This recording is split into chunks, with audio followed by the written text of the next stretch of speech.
Welcome to episode 66 of the Hoopsfix podcast with me, your host, Sam Nita, full-time British basketball advocate.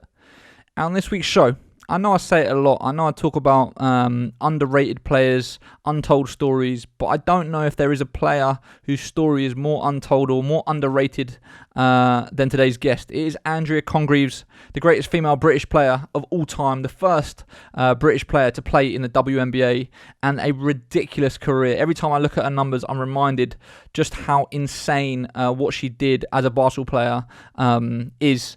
You know, you name it, she's done it. Her college career, she went to Mercer, had her jersey retired there, is Hall of Fame at her school, Hall of Fame in the conference, led NCAA Division 1 in scoring for 2 years straight in her junior and senior years. Averaged 25 and 10 over the course of her whole career. Just the numbers are insane. And then winning titles in Spain, Italy, France over her pro career, as well as MVPs, as well as multiple EuroLeague Final Four appearances. It's ridiculous that her story isn't more out there and more people don't know about the things that she did. So I thoroughly enjoyed this conversation. We went for 2 hours. I try and keep these things a bit short because I know some people complain when I go long. But to be honest, when a story is as great as this, I don't want to cut corners and I don't want to do it short. I do think there's even space to do a part 2 because there was so much stuff we didn't get to, especially when we were talking about the pros and the coaching stuff she's done since. But yeah, I was honoured to have her on the show, and I'm so glad that we got to do it. Just to note, the first 10 minutes, the video is very, very choppy. We did stop and then restart the call, and it clears up. So even though the audio is perfect, the video is a bit choppy to begin with, so you just have to bear with it. As always, please take 2 seconds to check out our Patreon account. If you like what we're doing, if you want to support what we're doing, please check out patreon.com/hoopsfix, patreon.com/HOOPSFIX. There you can sign up to give us a monthly contribution of as much or as little as you like to help us do the work that we're doing. We cannot do this without your support, so please go and check out patreon.com/hoopsfix. If you're listening on iTunes, take 2 seconds to give us a rating and review. It'd be much appreciated. Literally take out your phone right now, swipe to the podcast player, and you will see the option to give a rating and review, and it'd be much appreciated if you could do that. If you're watching on YouTube, leave a comment. Let us know what you think about Andrea's career and whether you knew about the things that she's done and what you thought about the podcast. And if you want to speak to me privately, drop me an email, sam@hoopsfix.com. I reply to every single one and would love to have a conversation with you. Anyway, that is enough from me. Here is this week's show with Andrea Congreaves.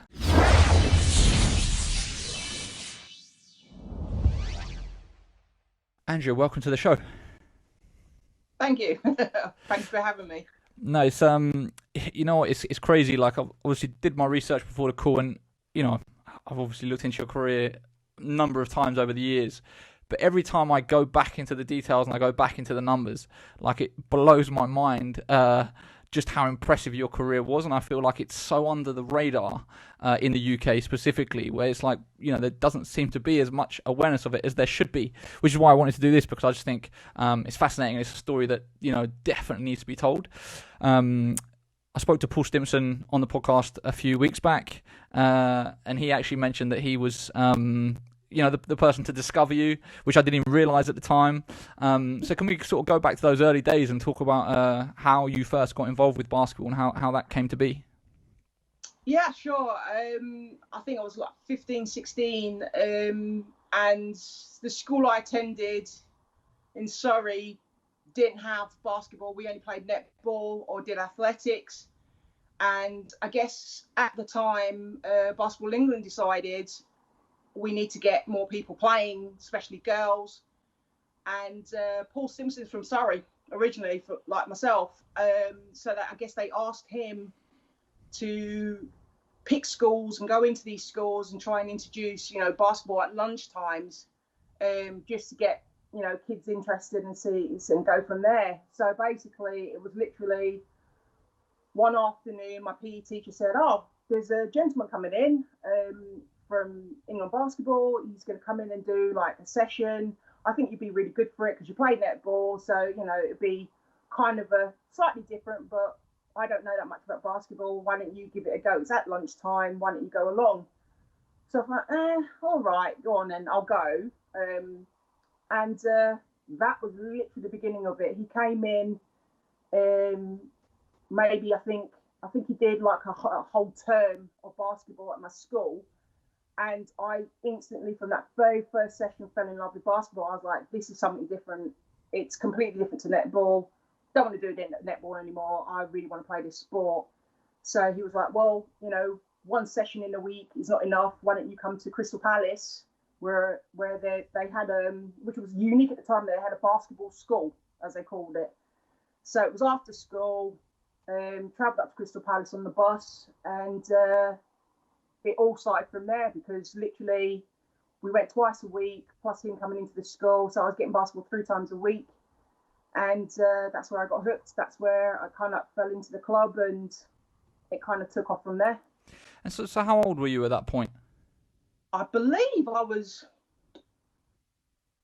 15. I believe I was 15 at the time when, I think I was 15. When he came to my school, and then by the time I actually got actively involved, which would have been the following season at Crystal Palace, then I was 16 when I actually started playing competitive games and things like that. I was 16 years old. And you said there that the basketball was something completely different to what you're used to, and you hadn't been exposed to it before. Like, can you remember kind of what it was about basketball that you loved so much in comparison to other sports that you'd been involved with? Well, I'd only played netball, and I did athletics as well, so I was involved in an athletics club.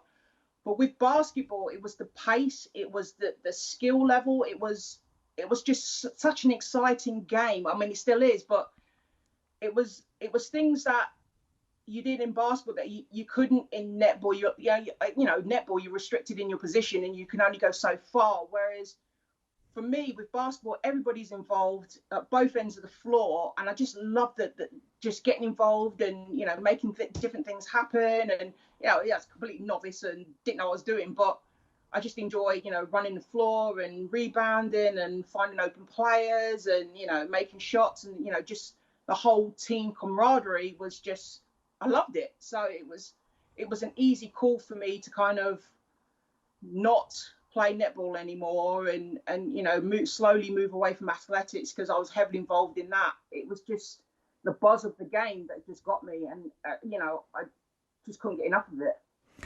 And in terms of like your sort of natural affinity for it, your natural talent levels, was there an instant taking to it where people could see that you had the potential to be very good, or was the early your sort of early exposure to it was kind of a little bit sort of, I guess, learning on your feet and trying to work out what's going on? Kind of what was the balance between your natural ability for it without really having been exposed to it, and how much you had to work to kind of build up your skill level? Let's be fair, I had to work on it every day, but what helped me was playing netball, because some of the things you do in netball are similar to basketball in terms of positioning, getting yourself open and, your footwork and things like that. Those are kind of similar. So in that respect, it was kind of easy to kind of transition from one to the other.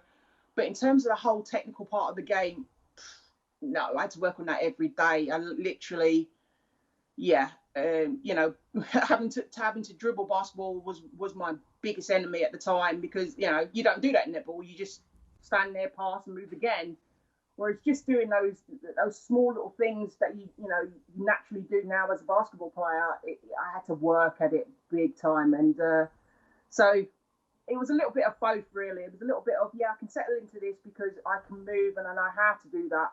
But in terms of all the other things that you have to do in basketball, I was at point zero. I literally had to learn everything straight away, and it took some time, but eventually got there.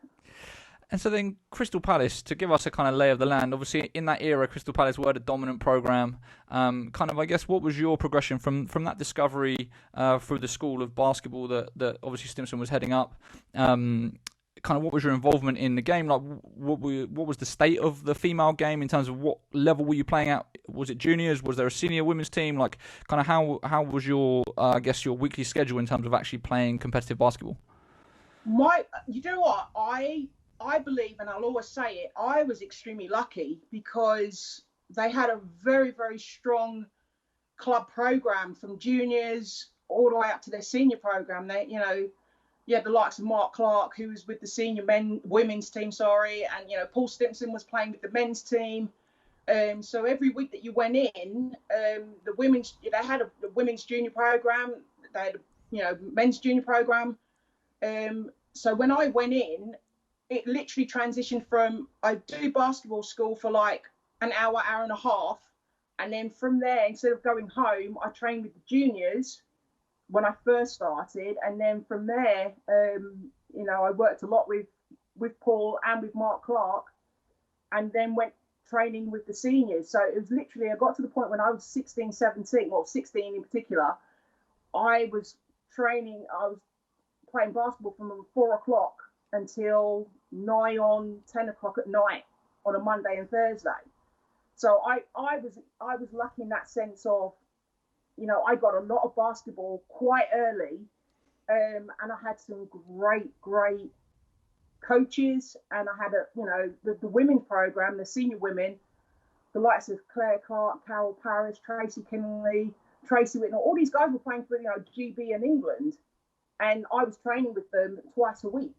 I was getting absolutely killed, but I was training with them twice a week, and for me, that's like literally jumping into the fire. But I learned a lot. I learned a lot from those guys, because you couldn't ask for a better education in terms of basketball. You couldn't have asked for anything better. So for me, I was extremely lucky. One of the things that strikes me is that, you're talking about sort of playing at Crystal Palace from 85. You then made your national team senior debut by 88. That is a very quick progression in the game, over the course of, 3 years. At what point did it really start clicking for you, where you're like, wow, like I'm actually like pretty good at this? It didn't. I know a lot of people go, yeah, right, but I'm being actually honest. It didn't click for me until I think I graduated from university. It really didn't click, because for me, in my head, I always said, I need to get better at this. I've got to get better at this. I've got to. I started from zero, because a lot of the players I played with had been playing basketball for amount of years, and I was coming in fresh, like never picked up basketball in my life. Don't know how to shoot. All these things. When I first started, even up until I went to university, I was still in my head thinking, I don't know what I'm doing out here. I'm just winging it. I'm literally just winging it. I'm just feeding off of what's going on around me. And it didn't click until, my senior year, when people were going, you need to get an agent. You need to do this. You need to, you got the potential to go and play in Europe. And I'm like, what? Come on, don't be silly. And then when it did happen, and I was like, okay, all right. I think I've done enough. I think I've done enough to kind of establish myself and kind of go further. But it didn't click until then. And, I was like 22, 23 years old. So it took a while. Yeah, I mean, that's amazing, the fact that, you still didn't have that almost belief in yourself, I guess, until after you finish your college career, which again was absolutely ridiculous. But before we get onto that, so you're at Crystal Palace, then you obviously ended up in Brixton as well for a year. So kind of what led to you leaving Crystal Palace and going to join Brixton, and what was your experience at Brixton? I'm assuming obviously Jimmy Rogers was around, and can you kind of recap that whole situation, your memories of it? Yeah, basically what happened was Crystal Palace, the basketball club, has decided to fold. So it was a bit of a shock to everyone, because nobody expected it. And so it was like, I had a long discussion with Mark, who was my coach at the time. And he's like, look, I'm going to be going to Brixton and coaching there. Why don't you come? And, I trust Mark. I still trust Mark to this day. I mean, he's not only like my first coach, but he's a great friend. It's turned into a friendship now. I can call him for anything. He calls me regularly, So I was like, okay, I trust you. I trust in what you're doing. I trust in my development so far. So yeah, ended up going to Brixton, and it was a great experience. It's a club that I hold dear to my heart. Jimmy was great. He welcomed me with open arms when I got there. He always had a little bit of pearls of wisdom to pass on and things like that. And everybody that I played with there, the whole club structure, I just fell into. And that's the reason I ended up going there. Was literally Crystal Palace decided to fold.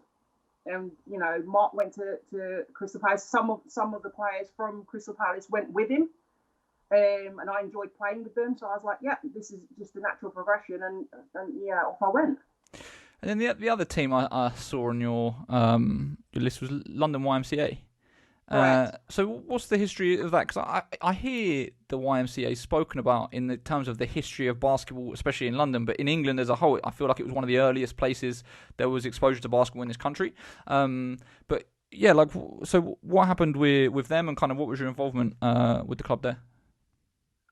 So basically, Mark had stepped away after that year with Brixton, had stepped away to do other things.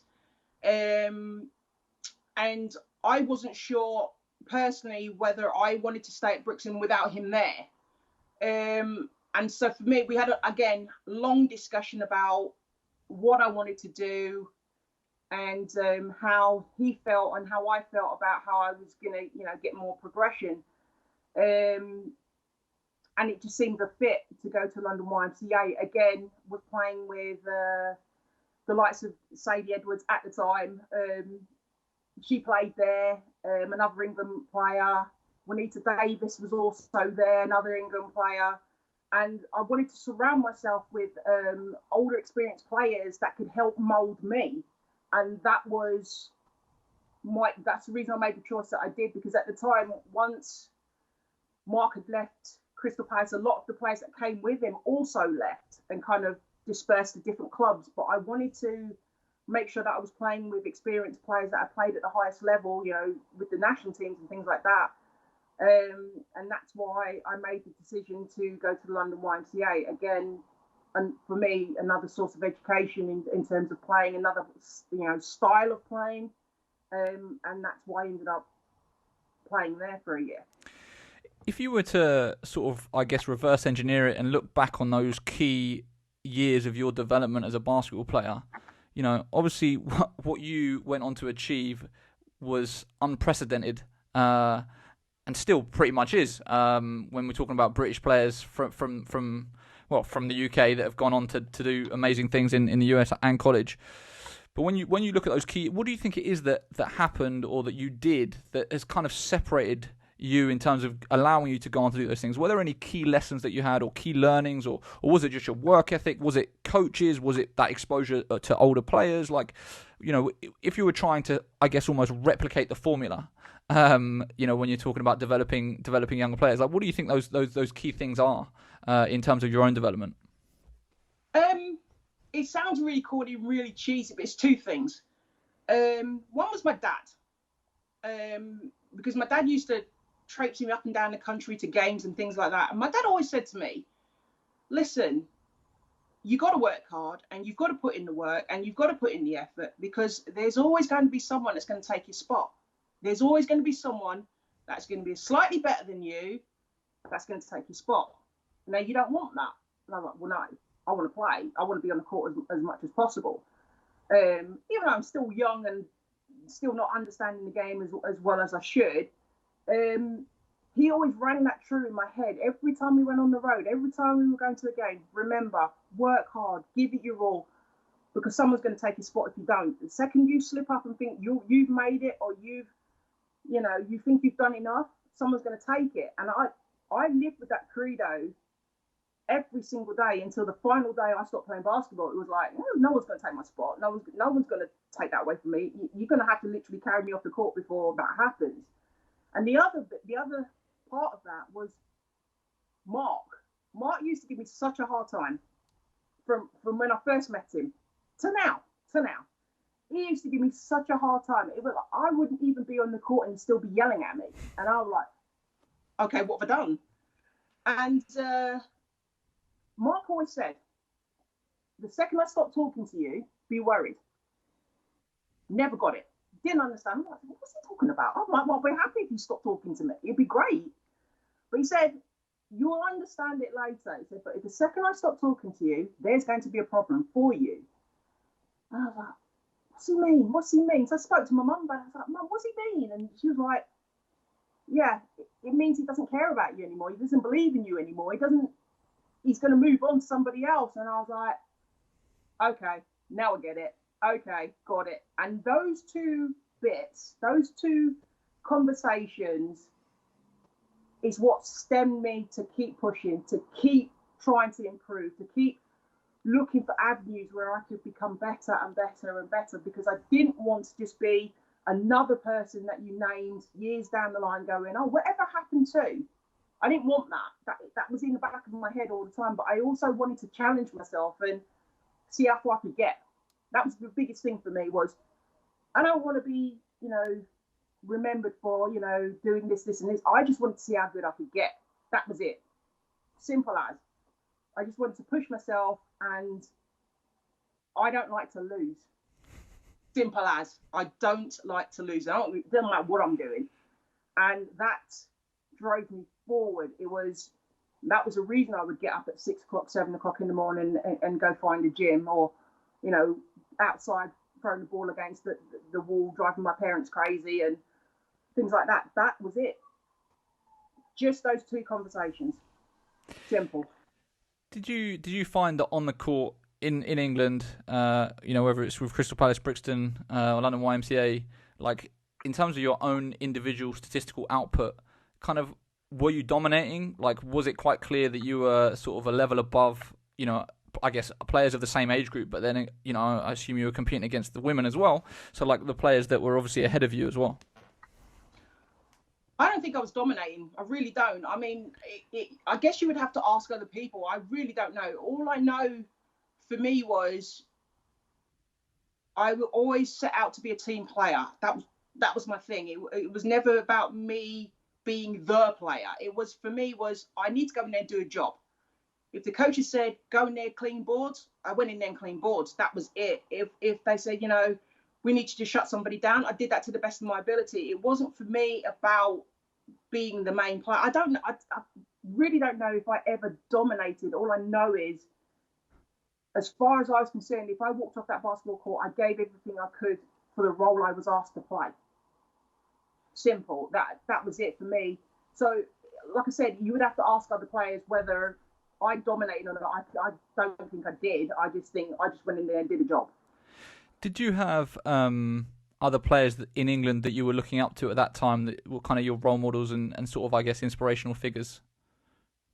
For me, even though we didn't play the same position, I always wanted to play the position she played. But Carol Paris, for me, because she did it all. She was the ultimate player because she could do it all, offensively, defensively, and she didn't quit. She was one of those players that she would annoy people because she just wouldn't go away. It just seemed like she was running on batteries because she kept going and kept going. And I used to model myself. I'm like, I want to play like that. I want to be able to get in people's faces and just annoy them all day and push them to where I want them to go and to be able to score like she could score. I was fortunate that I got to play with her for 2 seasons, one at Crystal Palace and then, well, actually it was a season and a half, to be fair,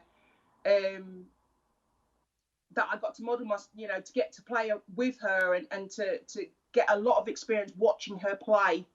And then also, I got to play with her on the national team. So that, again, more education for me, but that's who I really looked up to when I first started playing.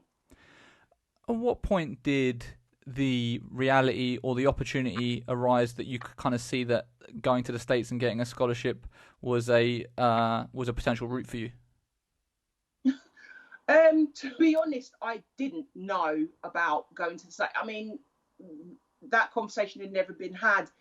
It was just that obviously Crystal Palace used to host the WICB over the Christmas break. So when I think I was 16 when they first came, and I remember North Carolina were there. So Steve Bucknell was there, and it was amazing. Everyone was like, "Oh my God, North Carolina, Steve Bucknell's playing there," and it was all crazy. And they had a university, Wingate University women's team came as well, and I was playing with the juniors at the time, so they had kind of like a junior exhibition game, and I was playing, and the coach came over and said, "Here's my card, really interested for you to come to Wingate." And I'm like, "What? Whatever are you talking about? Like, are you mad?" Like, there's no way I'm at that level to go and play. I mean, I'm looking at Steve playing for North Carolina and going, not at that level, never going to happen. You've got the wrong person. And that's kind of where it really started, was the coach there kind of went back to the States, and I guess he must have talked about me to other people he knew.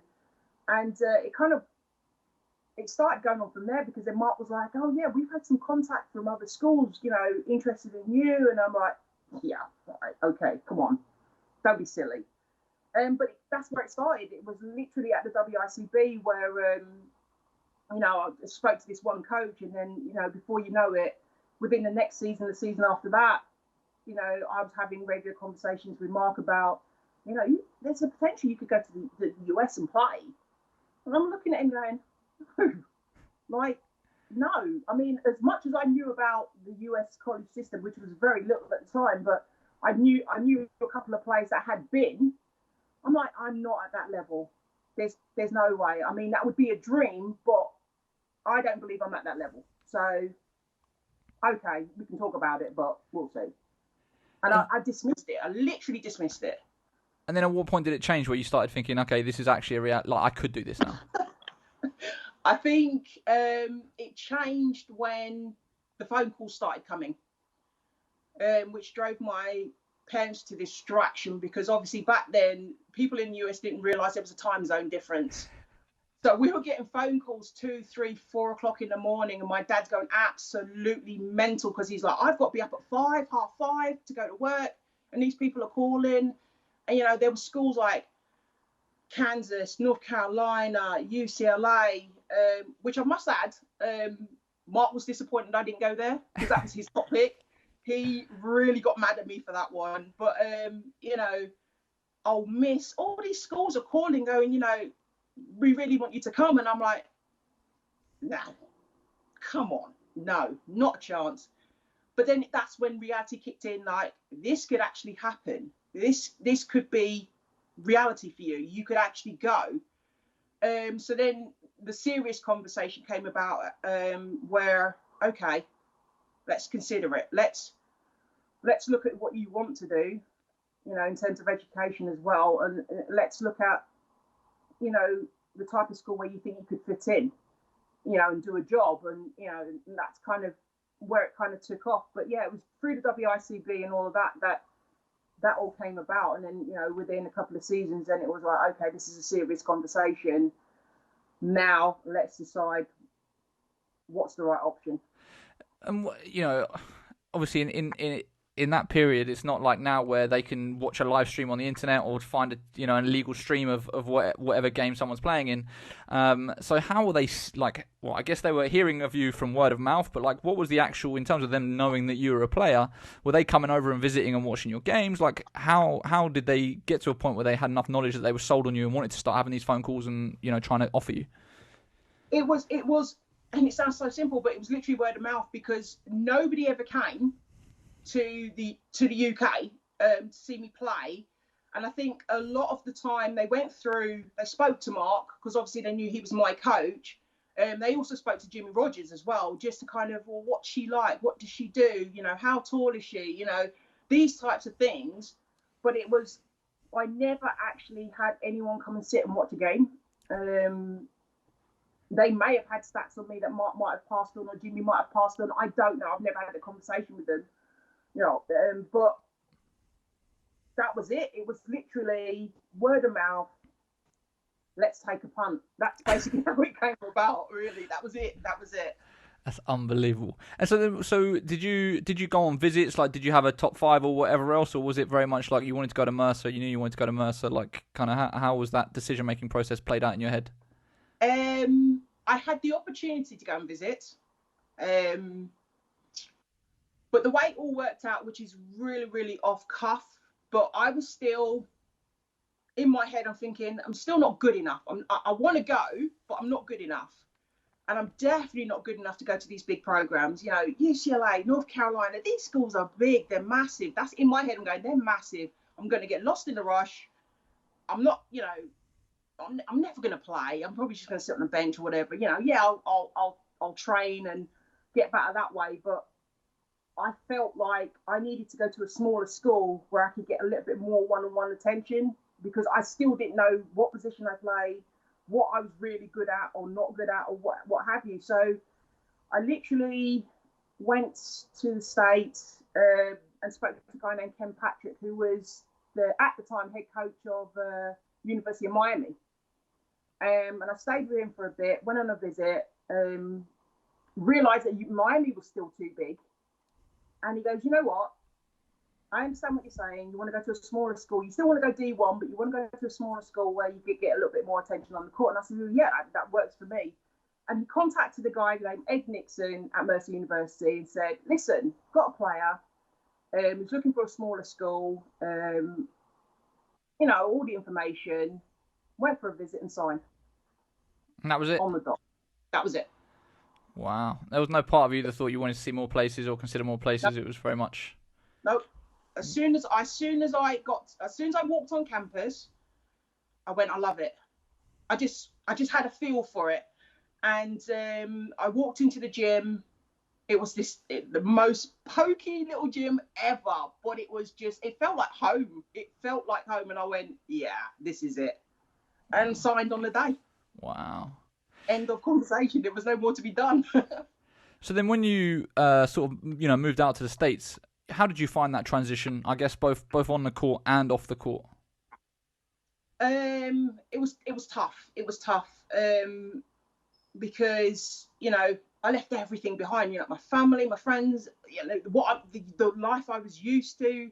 And I literally went from being a London kid to being in the country where everything is so slow. My God, I struggled hard. At least the first 3 months, I struggled because the pace of everything was just so slow. And I was like, okay, can we pick it up? Can we move? Can we do something? And they're like, no, this is how we do things here. And but I was like, oh my God. And I really did struggle with that. And the only lifeline really I had was my uncle, who lives in the States, but he was all the way in New Jersey.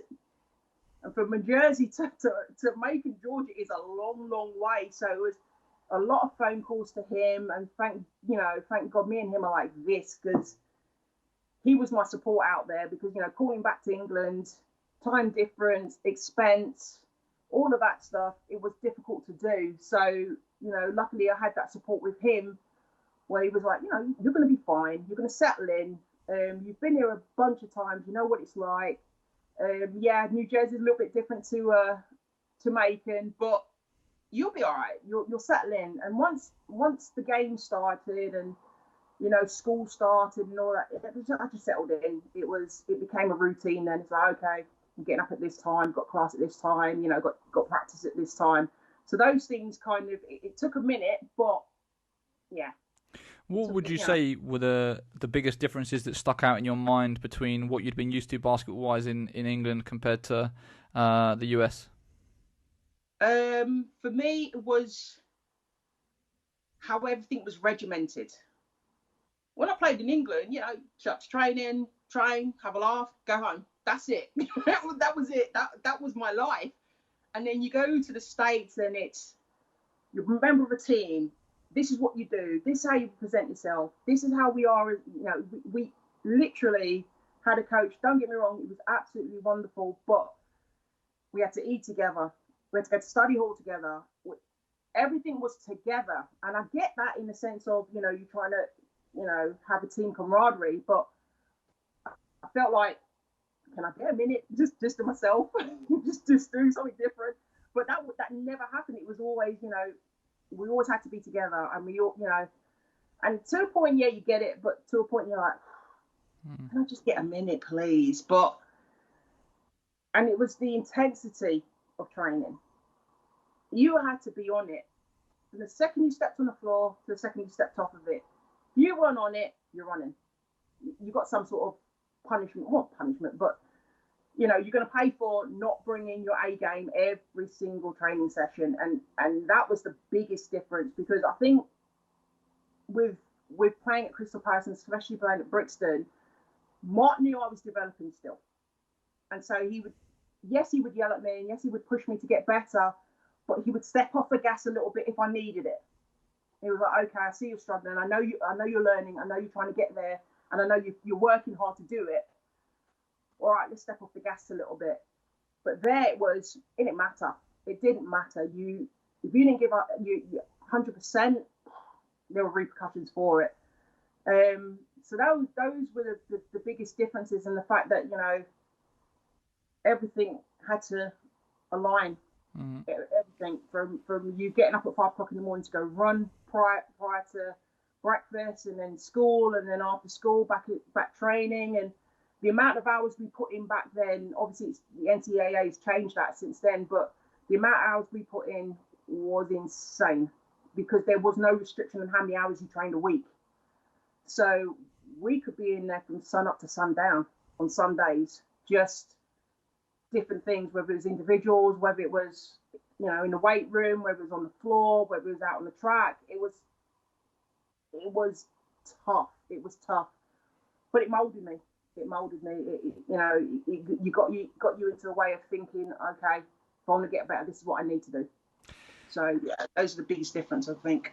We've kind of spoken about the fact that they hadn't necessarily seen a ton of you before you got there. Now, obviously, when you got onto campus and started practicing, was there any sign that they were like a bit pleasantly surprised by this English kid that they'd picked up, and was there any sort of, I guess, was anything said about the fact that you're better than they expected you to be, or were they where you expected them to be? Because obviously, your numbers, which we'll go into in a minute, your numbers over the 4 years, even in your freshman year, are pretty decent. So like from their standpoint, they must have been pleasantly surprised, or I would think be a little bit shocked compared to their expectation, or maybe they had higher expectations. I don't know, but like, can you remember anything sort of around that? I think the only thing I can remember at the time in terms of expectation was, I think they were a little bit undecided in position. I think, if anything, because I was known for being a rebounder. That's what I could do. I could do that well. But they were kind of trying to decide what position I was going to play, because I started drifting out of the key, being at 6'2" at the time. I started drifting out of the key, and they were like, "Oh, okay, you can put a 15-footer up. Can you go further than that? Or are you, restricted to a 15-foot jump shot? Okay, then we'll work around that." So I think the biggest thing for them was not so much was I the player expected, or was their expectation higher. It was more, what are we going to do with you? Where are we going to stick you? How are we going to mold you into the team and get you to do things that we would like you to do, or we would like to see? So I think that was the biggest thing. And poor Coach Ed, he scratches his head every week, like trying to figure out where he was going to stick me, because I wasn't your atypical post player, because I didn't know how to do it. So, every time he said go in the post, I'd be like, all right, let's still step out for a 15-footer. It'd be like pulling his hair out. But what was your preferred natural position? My preferred, if you're gonna go, I was more of a shooting forward. Wasn't a power forward. I hated contact. I didn't like to be touched, to be honest. But I knew after a while I could shoot the ball. I used to work on it a lot. So my preferred position was shooting forward, but obviously over the years that changed many times from what I wanted to do to what I was asked to do. So, like I said, with things like that, I think what helped my career was learning how to adapt to different roles, and not being stuck in just one. So even though I wanted to be a shooting forward, it was very rare that I was a shooting forward. It was, I'm in the post, or I'm power forward, or I'm, even I had to, with the national team, go all the way back down to point guard at one point. So it's, you kind of learn to adapt and adjust to what's been asked of you. So, when those get, so I've got your numbers in front of me, right? So freshman year, you averaged 15 points, 10.6 rebounds, 1.3 assists, 1.5 steals, and 1.3 blocks to boot. Shooting 55% from the field, which again is not too bad. Were you it surprises me talking to you that it feels like a running theme has just been a lack of belief in yourself and thinking kind of how good you were. When you got onto the court in America, obviously you had an expectation of kind of what the level would be and whether or not you'd be able to match up to it. But then when you're producing those numbers objectively in your first year, did anything in your mind start changing of like, oh, actually, I can hang here. Like, you know, this is okay. Maybe I've got a shot at doing more in basketball. Or was it very much still like you just want to take it as far as you can go and see what happens? To be honest, and again, it sounds really cheesy, but I didn't know my numbers. I didn't know them. I didn't know my stats. I didn't even know my stats all the way through to, I think, my senior year. It was just that people would tell me, oh, you had such and such tonight. Did I? I wasn't focused on that. That was never, ever my focus. And I know people probably won't believe that, but I never focused on points. I just focused on get in there, do your job, do it well, get off the court. That was it. So, again, my freshman year, I wasn't aware of any of that. It was just do your job. Just do what the coaches ask you to do. Get in there, work hard. You know, try and find. My belief was always try and find the right player. Try and make the right pass. You know, if the ball comes off the rim, go get it. That was it. Simple as it was. I kind of always tried to have a simple mind view going into every game. It wasn't okay, I need to do this. It was just literally do what the coaches asked me to do, and go from there. So I never really focused on any of my stats, whether it's rebounds, blocks, points. Never came into my head at all. Never thought about them. Just wins and losses was the only thing that mattered to me at the time. I just didn't care. I just wanted to win. I really wasn't focused on myself in terms of, okay, yeah, I can do this. It was just, I was enjoying what I was doing. I just loved every minute of being on the court, and it was just go out there and enjoy it, have fun, but do your job. Did you find the American game more physical, more athletic than the English game? Like, how did you compare the two at that time? I was actually surprised I didn't get hit as much as I thought I would. In the American game, it was more athletic. You had to be quick. You had to be well conditioned to make it, because we ran a lot. A lot of our game was based on hitting people on the fast break and being as quick as we could. And then that's what I think where I struggled when I came back to England, you know, in terms of being involved with the national team, was you come back to the national team and you get absolutely mullered on the floor, you know, every single game you play. And then you go back to the States and go, you know, this is great. I'm not getting hit anymore. Yeah, I hate getting hit. So it was much more athletic, and we worked a lot on our conditioning throughout the season. We were always up first thing in the morning, working on conditioning, you know, on the track, on the court. Those are the things that we always worked on. So those kind of things didn't happen when I played in Europe, or when I came back with the national team. It was more about your physicality than it was your athleticism. So those are the definite differences. Obviously, your numbers in your freshman year were pretty solid, and then from there it accelerated pretty quickly. You know, you're averaging basically 25 a game. Next season, 25 and 10, and then in your junior year, 33 a game with just short of 12 rebounds, and then 31 and 10 in your senior year. Led NCAA Division 1 in scoring in both those years.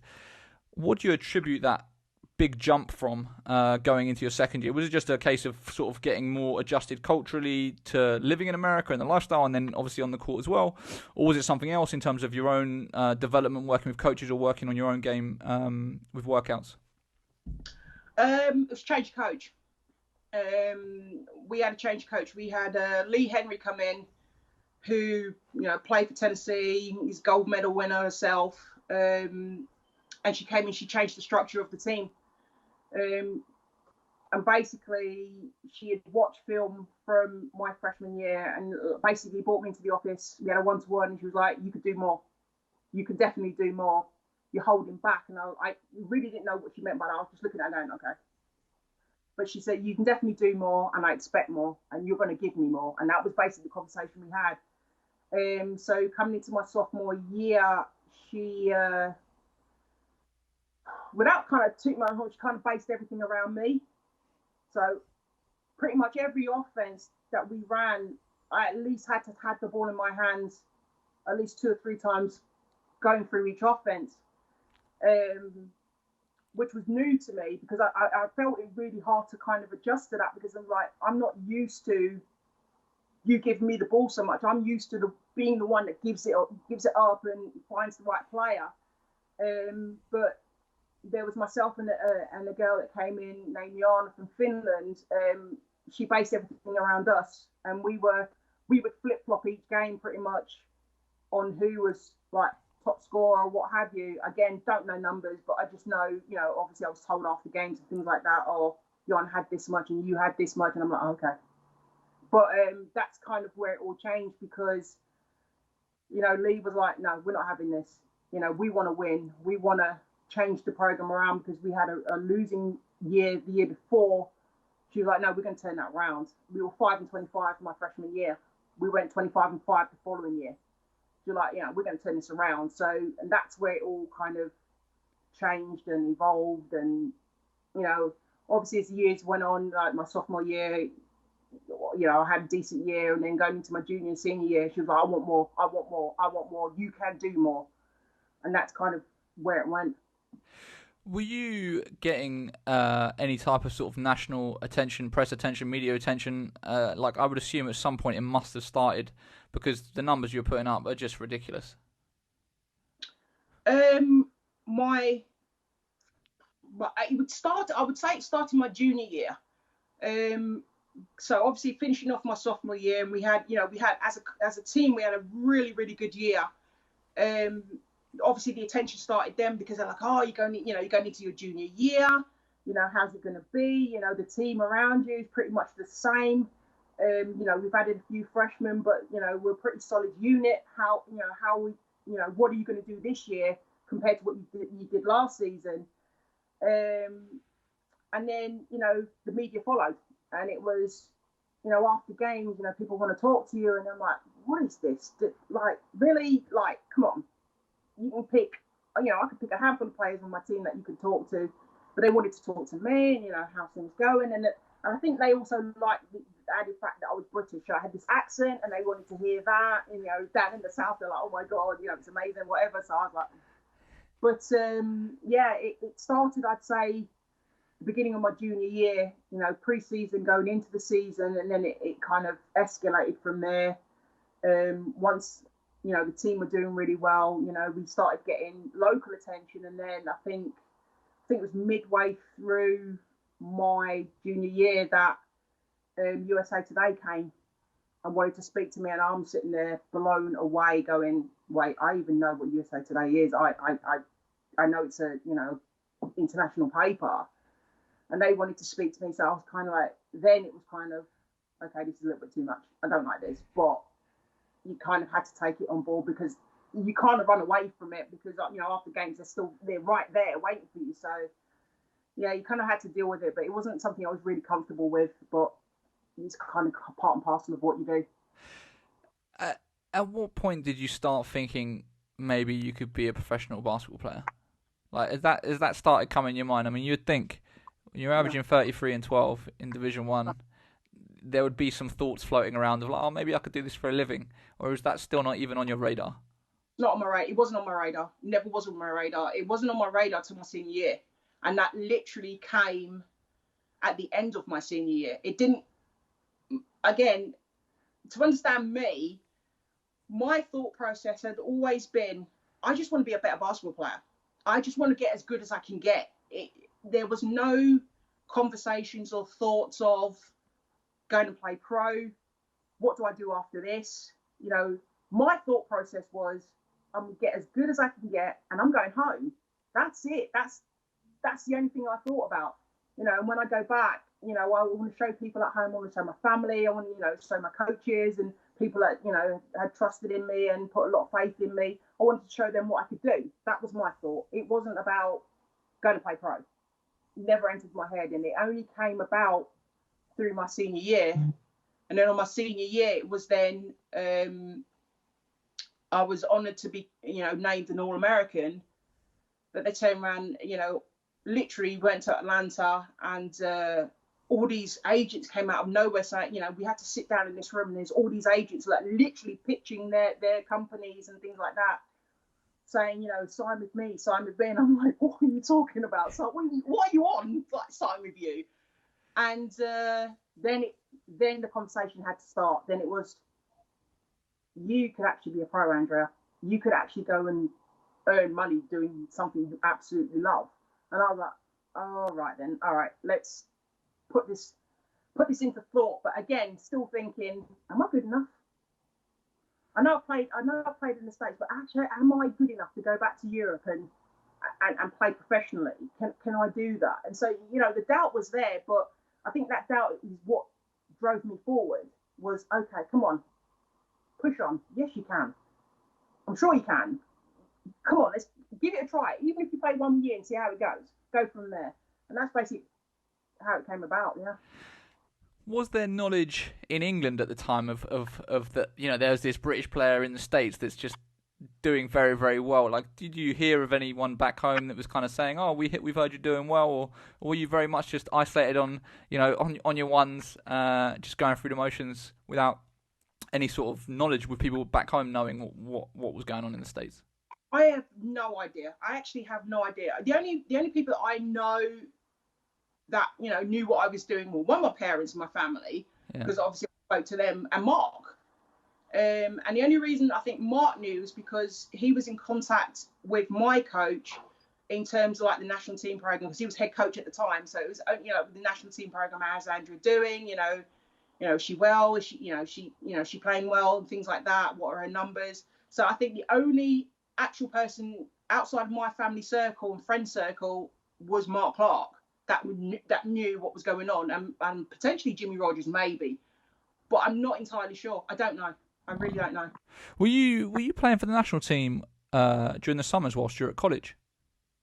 Yeah, I played twice. Because they didn't have Europeans every year. Yeah. Whilst I was out in the States, so I played twice. I came back during the summer, and that's when we played in the off-cuff Commonwealth Games, as people want to call it now, in Edinburgh.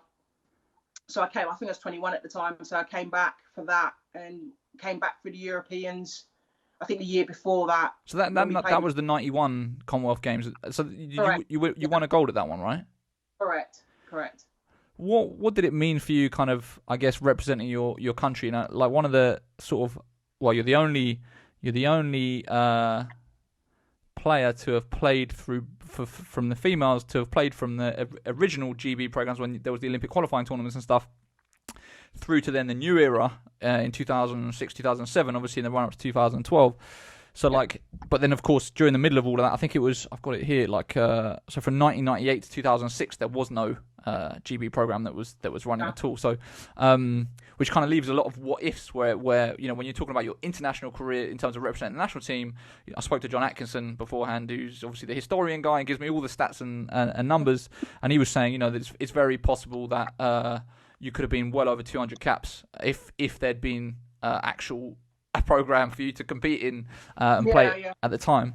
When you talk about sort of your national team career, what did it mean for you to represent your country? And obviously when you're at college and you're doing all these things, there are some colleges that don't necessarily are too keen on their players going and then in the summer and playing other competitions because they're worried of injury and all that kind of stuff. Obviously you still made a point of doing it.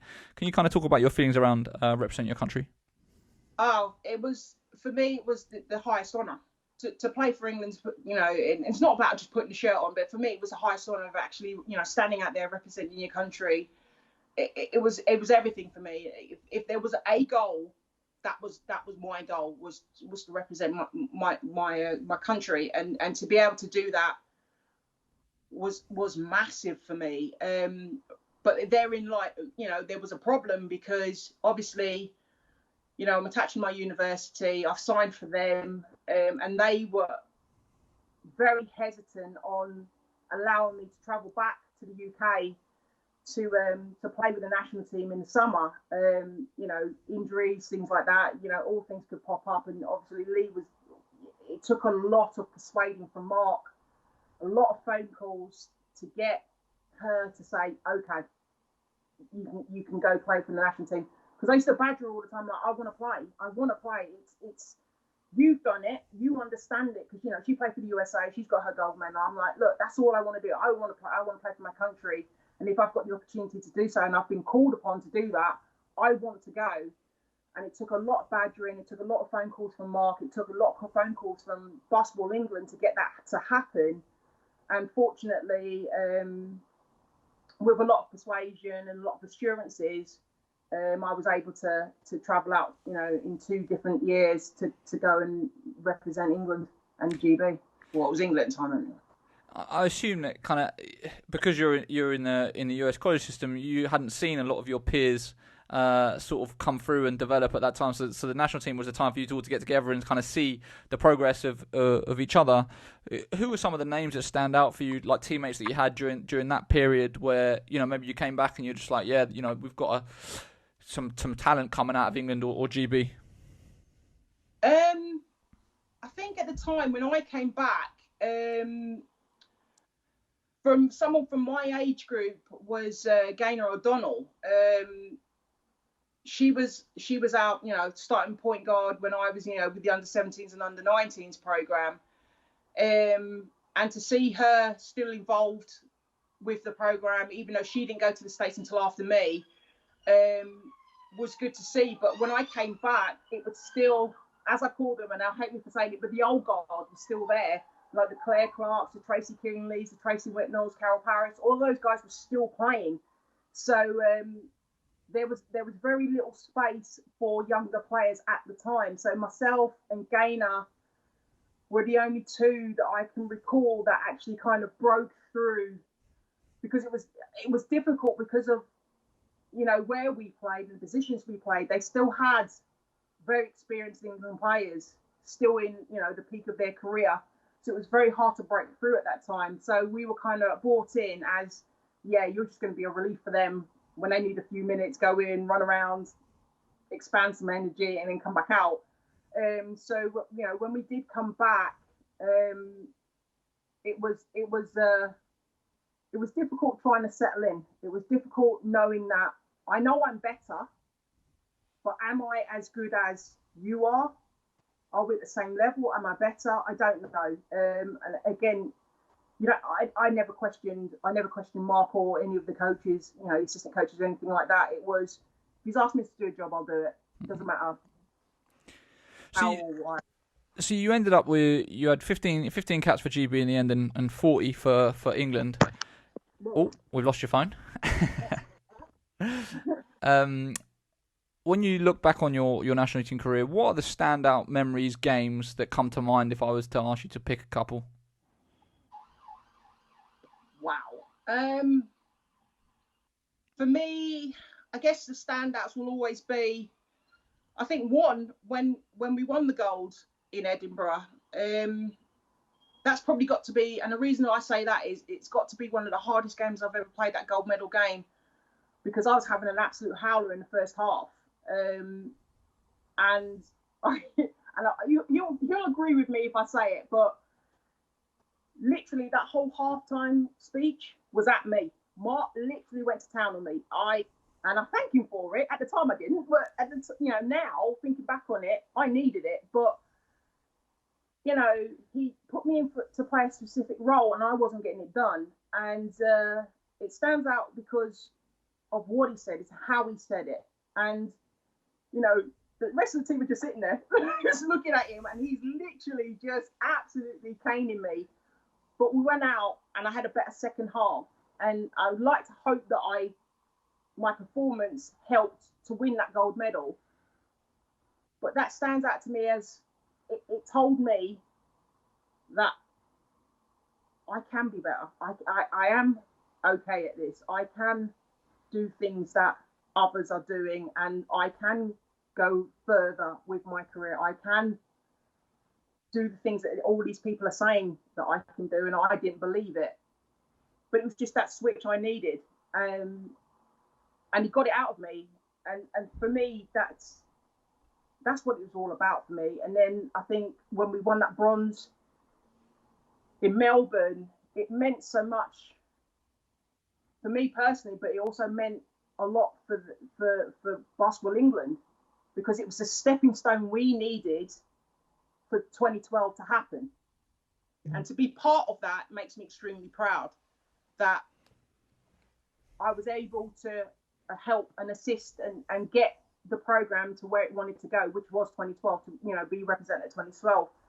And that was the stepping stone we needed, because I remember speaking to Brad Miller-Turner at the time, and the conversations we had about what was needed, where we needed to end up, where we needed to finish in order for FIBA to even consider it.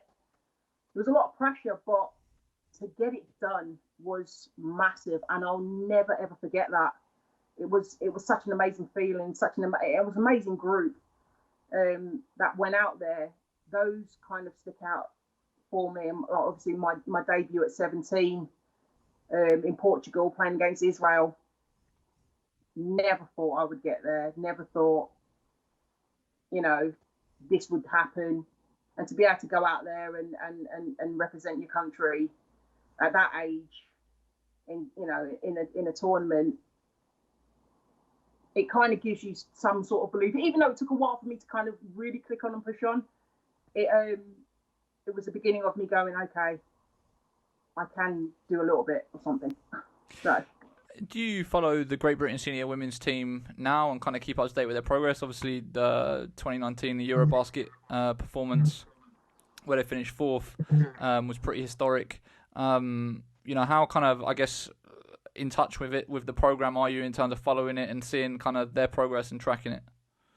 I always keep up with what's going on, because obviously, you still, even though I've retired a long time ago and things like that, you still feel part of it in a sense. You feel that pride, you feel that passion for them going out there and representing the country. So yeah, I always keep up with it, because for me, I always like to see who's coming through next, what's the next crop, and how they're evolving the game and involving us as a nation.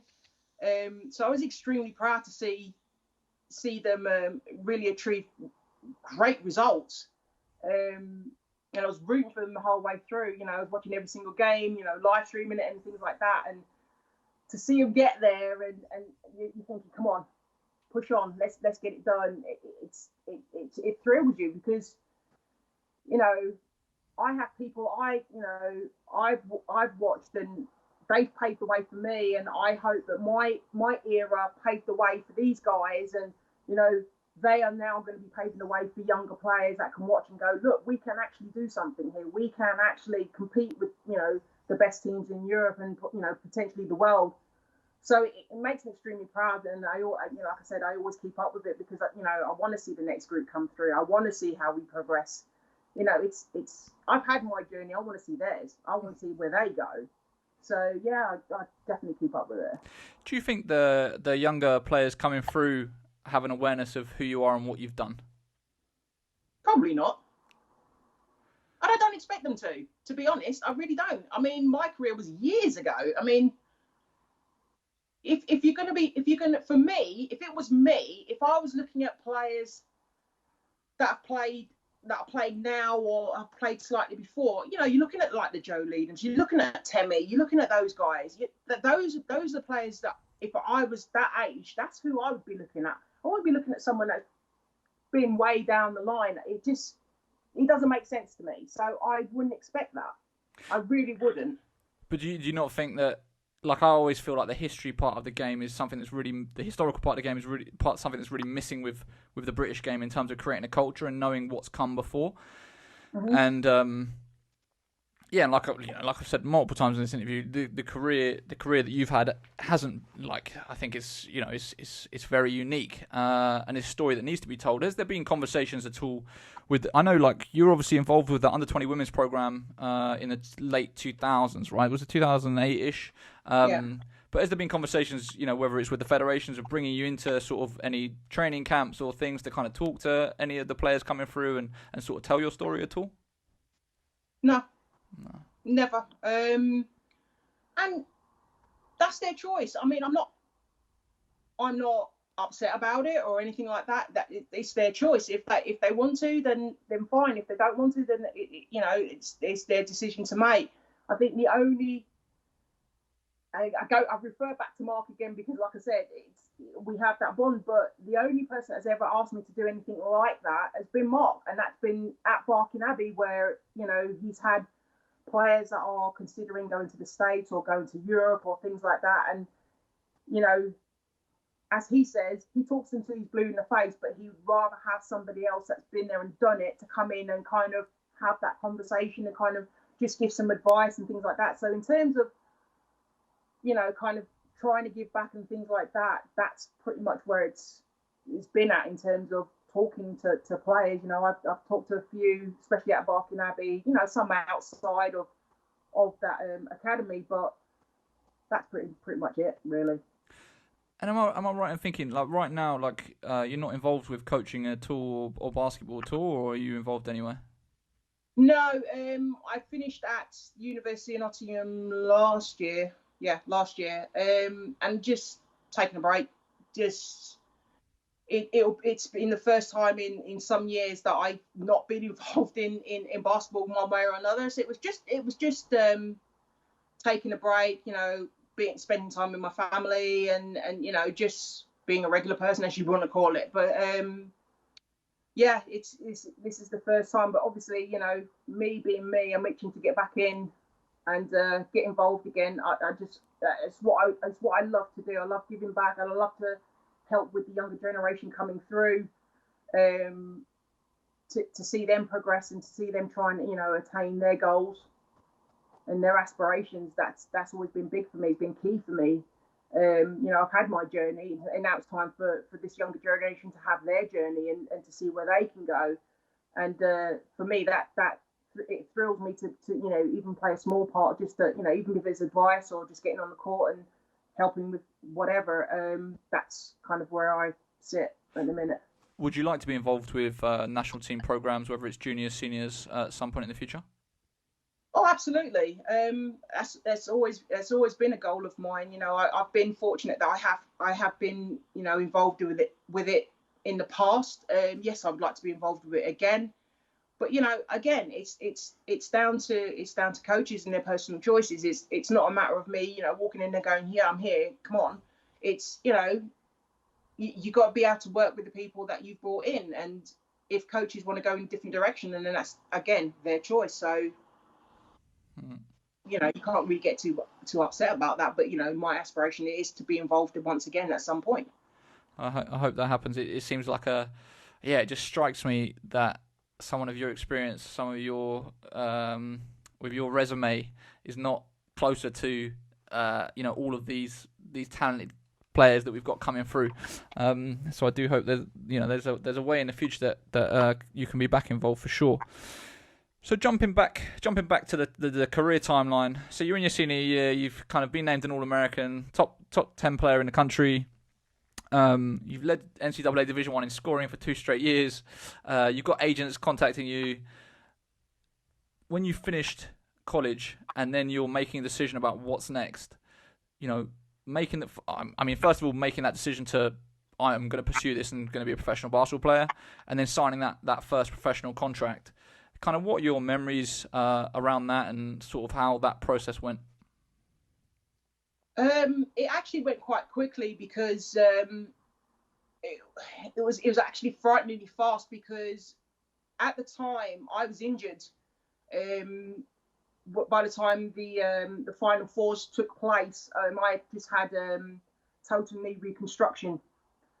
So again, you're sitting there in this room with all these agents saying, sign with me, and I'm sitting there going, why would you want to sign me? I've got a bum knee at the minute, I can barely walk. I don't know if I'm actually going to be ready. So it was kind of a little bit of lingering doubt in my mind. But then once, the assurances were made, like by different agents that I spoke to, saying, look, we'll explain your situation, and they'll bring you in when they see fit, or what have you. Potentially you could go in January, potentially you could go, at the end of the summer. We'll see. We'll play it by ear depending on your rehab and things like that. So once that kind of eased my mind, in a sense, it was then, okay, where do you want to play? What are you prepared to accept? And there were a lot of offers from a lot of different places, and I was kind of focused on, I really want to stay somewhere where I know there's going to be a lot of competition, whether it's France, Italy, Spain, were the top three that I was kind of thinking about. But at the time, you've got to understand, back then, there was no such thing as a Bosman player. So I'd have been going in as a straight international. So the competition was massive then, because then obviously I've got to apply my trade against all these top Americans coming out of university at the same time as me, which made it slightly difficult. But having the resume I had, luckily, it kind of it fell in with these top Americans that came out of big schools.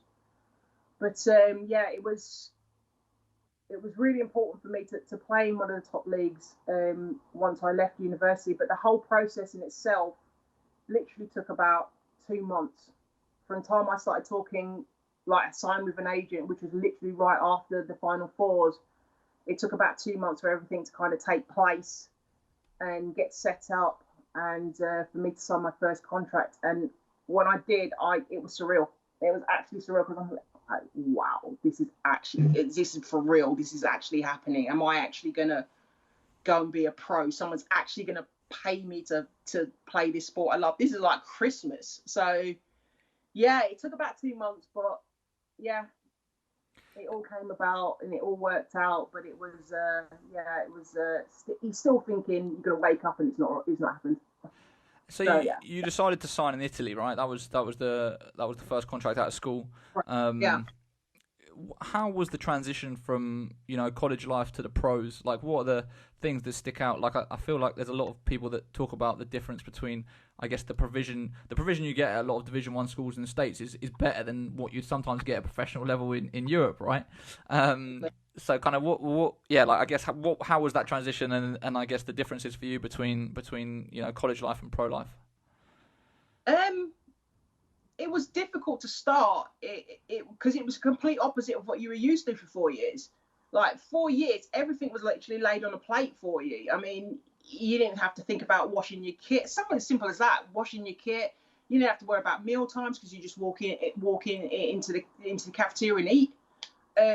You didn't have to worry about what time you're getting to training, how you're going to get there. You just go. So when I got to Italy, everything was on me. Everything. I had to wash my own kit. I had to wash my own training kit. I had to supply my own shoes. It was just simple. But thank God I know how to cook. But I had to cook for myself, and it was absolutely crazy. You had to entertain yourself. You didn't have study hall and all this crazy stuff. So it was like, wow, I've got to stand on my own 2 feet here. I've literally, everything's on me. If I'm late for training, that was on me. I've got to make sure I leave in enough time because of traffic and things like that. The car I had, sometimes it started, sometimes it didn't. It's just literally like, okay. I found myself half the time sprinting down the road because the car wouldn't start, running to train and things like that. It was transitioning from everything being given to you and you not having to think about anything to you got to think about everything. Have I got enough stuff in my bag? Have I packed the right stuff? Have I everything? You had to think about everything. Things you didn't ever think about whilst you were in college, you had to think about as a pro. And I struggled at the beginning because it was like, oh my God, what am I doing? Have I got everything? What am I doing? Have I eaten enough? Wow, it was tough, but once you settled into it, it became normal. It was just like, all right, this is what I'm doing, no problem. Were there many other British female players playing on the continent at that point, playing pro? No. Were there any? No. Oh, really? Is that only one? Just me. It was funny because I come out of the States. I didn't come from the UK to Europe. I'd come from the States to Europe. Everybody assumed I was American until I opened my mouth. Everybody, everywhere I played, you would hear the coaches or you'd hear the players going, pick that American up. I'm like, who? Because it's me. No, I'm not American. Until I opened my mouth, then I'm like, where are you from? And I'm like, from London. Like, what? And you know, I even had one player ask me, what, London, Texas? Like, no, the real London, you know, the one in England. And it was crazy. Yeah, that I was the only one. And it was really, really, really strange because, you know, you're on all these different teams or what have you, and everybody just assumes you're American. They see me and go, oh, you're American. No, I'm not. Did you feel like a kind of like a, I guess, a flag bearer for the UK, like you were representing as the only one on the continent? Did you kind of take pride in that and feel like you were trying to, I don't know, on some level? I feel like a lot of British players have maybe a bit of a chip on their shoulder because the perception of the game here is basically that it doesn't exist or it's not very good. Like, did you kind of have that mentality at all? And yeah, how were you approaching it? To be honest, I never felt like a flag bearer. I really didn't. And I'll tell you a quick story, really, because when I graduated and it was kind of word got out that I was coming back to Europe, obviously I got a lot of offers here in the UK, and I was like, okay, let's sit and think about it. And because I opted to go and play in Europe, I kind of got labelled as the traitor. How dare you not come back to England and play? Why? And you know, obviously the concept has changed and the ideal has changed now. But at the time, it was you go to the States, you come back and play in England. But I didn't want to do that. I still wanted to push myself. I still wanted to see how far I could go. So when I decided to play in Europe, it was, well, you're a bit of a traitor not coming back. And that's how I felt. I felt like, what am I? You know, me opting to play in Europe, am I being a bit of a traitor? You know, and so I carried that for a while, and it really did bother me for a bit. So no, I didn't feel like a flag bearer for the UK at all. I just felt like I'd let people down. Like I hadn't come back and played in England, but I didn't want to. I wanted to. If I had the opportunity to play, I was going to go play wherever and experience it and still try and improve on my game. It wasn't about, you know, I went to the UK, you know, the US for 4 years and then came back and then that was it. But so that's kind of flack I got.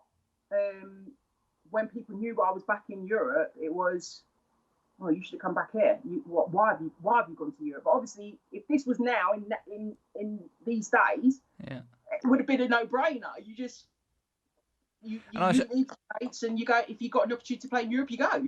I assume you could earn a lot more in Europe than you could in England as well, or is that not right? That was and that also kind of played a part because the offers that I'd gotten to come back and play in the UK was I would have to pay to play,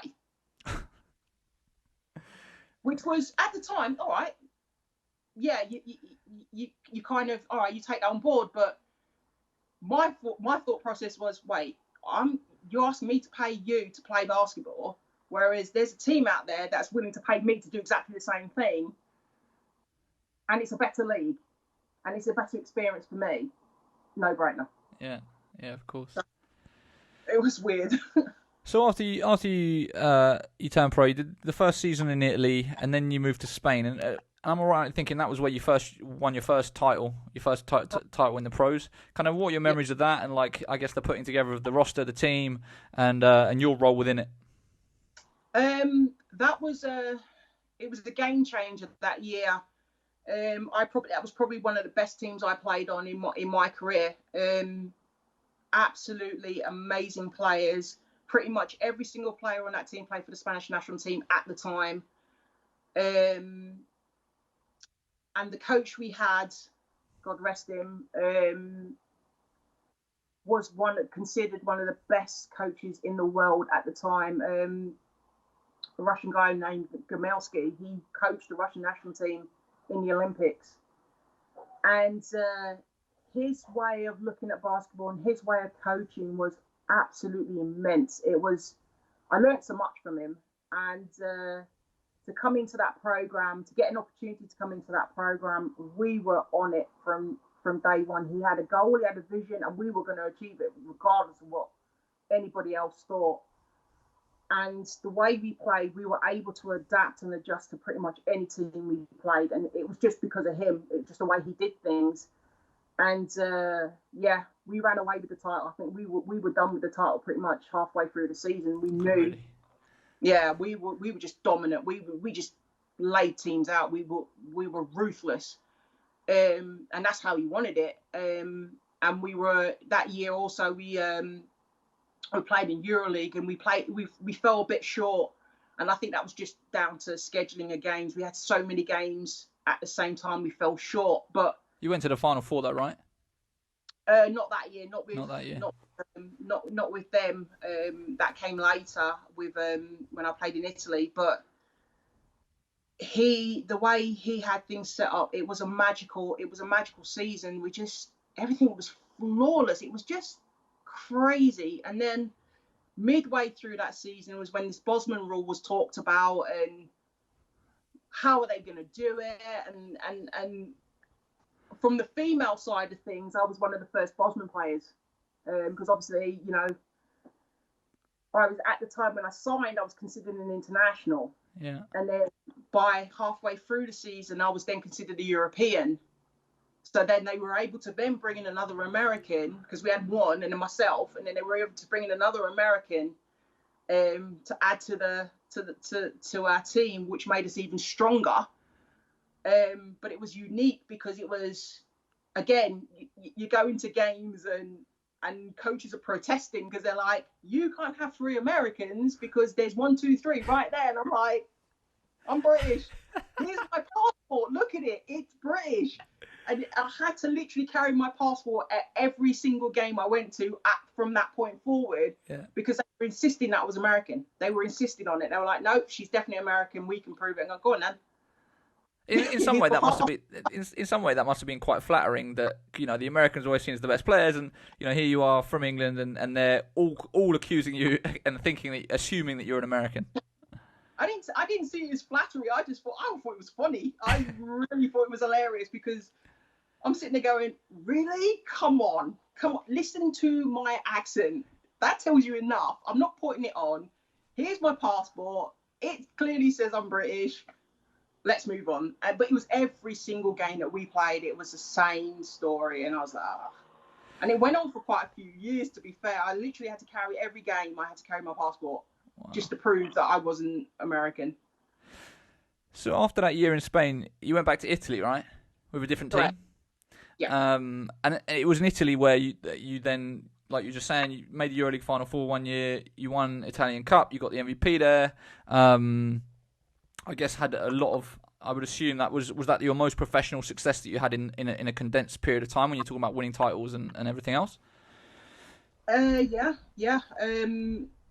I went to Como, and at the time, I think they had won the title like 13, 14 years straight. They had the best players. They had the best coach. The whole setup was so professional. It was one of the first teams I'd ever been to where there was a female program that was higher regarded than the men's program. We had our own gym. Nobody trained in it but us. So it was junior girls, senior women. No men's team was allowed in that gym unless they paid to be there. And it was unique. It was a unique situation. They were such a highly regarded program in Italy as well as Europe, because they'd been European champions as well. So they had this reputation, and to get to play with them was an amazing experience. I mean, I played with the likes of Teresa Witherspoon and Bridget Gordon, and it blew my mind, because you're looking at these guys going, you've come from amazing programs, you've done amazing things in your career, and to play with them week in, week out was just mind-blowing. But I learned so much on and off the court. But yeah, that period of time, I played 2 years there, and we pretty much won it all. The only thing we came up short on was EuroLeague final. That was my only sticking point in my career. We were that close. It was agonising. But you finished runners up, right? In that. You finished runners up. We finished runners up, and it was, Still stings. It was agonising, but I learned from it, and it wasn't the last time we went to a final, but it was, but that year that was a team that was going to get it done. That year was a team we were going to win the treble, and to fall short by 2, you know, yeah, wow. It still sits with me. It still sits with me even now, and it's years ago. But if there's one part of my career that, if things could have been different, that would have been that game. We gave everything. It was just a great game to play, and it was a great game to watch, I hope. But yeah, it was agonising to lose by 2 right at the death as well. And oh well, it is what it is. Exactly. So in amongst all of this, just for context for people, obviously the WNBA didn't exist. So around 96, 97, it was 96, I think, was when it was first founded, and then the first season was 97, I think. Correct, it was. But kind of, do you remember like first getting wind that, you know, a new league was being set up, and kind of, did you have in your head, oh, you know, potentially this could be an option for me? When was the first time that you heard of the WNBA? So my agent at the time also represented Teresa Weatherspoon and Bridget Gordon, who I was playing with at the time. And there'd been wind of this potential league getting started. And I remember sitting down to lunch with both of them, because we lived in the same apartment complex, and discussing it, because obviously my agent had discussed it with them, you know, potentially, you know, you guys are, you know, you're definitely going to go. When, how it's all going to work, we don't know yet. We don't know the fine points. And I remember sitting there going, that would be amazing. That would be absolutely awesome. But I'm not there. That's not me. That's not my level. That's way above me. But it would be absolutely amazing. That was my thought. And then as it came to be that, yes, it's going ahead, I was sitting again at lunch with both of them, and they were like, oh, we've got something to tell you. I'm like, what's that? And Spoon took out this bag she had, and she had a New York Liberty stuff, and I'm sitting there blown out of my mind, going, oh my God, what? And so she had that. All I kept saying to her was, I want a t-shirt. I want a t-shirt. When you go and play, send me a t-shirt. She's like, yeah, no problem, I'll hook you up with whatever, blah, blah, blah. And then Bridget went to Sacramento, and I was like, again, I want a t-shirt. That's all, yeah, I just need all of that. And she was like, yeah, but, you know, you could play. And I was like, yeah, right, okay, next conversation. And we just moved on from it. And I'll tell you a great story really, really quick how it all came about. But I never considered it, never. I kept saying to Spoon, I'm going to come to New York and watch you play. And she was like, yeah, I'll hook you up with tickets. Wicked. That was it. No other thought. And my agent came up and said, I'll put your name in. And I thought he was joking. I went, yeah, all right, okay, fine. And left it. And yeah, yeah. Basically, when the draft went on, I knew nothing about it. Didn't know when the draft was, didn't know anything about it. I knew he put my name in, but I dismissed it because I thought he was joking. I wasn't at that level, never going to happen. And it must have been 10, 11 o'clock at night. My phone rang, and I pick it up. This is Renee Brown, president of WNBA. Yeah. And that's exactly how I spoke to her. I was like, yeah. She was like, congratulations, you've gone in the 4th round. I went, yeah, all right. And I put the phone down. I just hung up on her. I was like, yeah, whatever. Hung the phone up. I went back to sleep. Phone rang again about 10 minutes later. Andrea, yes, this is Renee Brown. Yeah. You've been picked in the 4th round. You're going to Charlotte. Congratulations. And the way where our apartments were, my apartment linked onto Teresa's apartment and Bridget's apartment. So I opened my door and I yelled at her whilst with the phone in my hand going, you're not funny. I said, stop playing, you're not funny. And hung the phone up and shut my door. So it must have been about, I don't know, half an hour or so later, get a knock on my door. Open the door. Teresa Weatherspoon is standing there. She goes, can you please go and answer my phone? So I walked in, I was like, what are you talking about? She just answer the phone. So I answered the phone. Like, Andrea, this is Renee Brown for real. This is seriously Renee Brown. I'm calling from New York right now.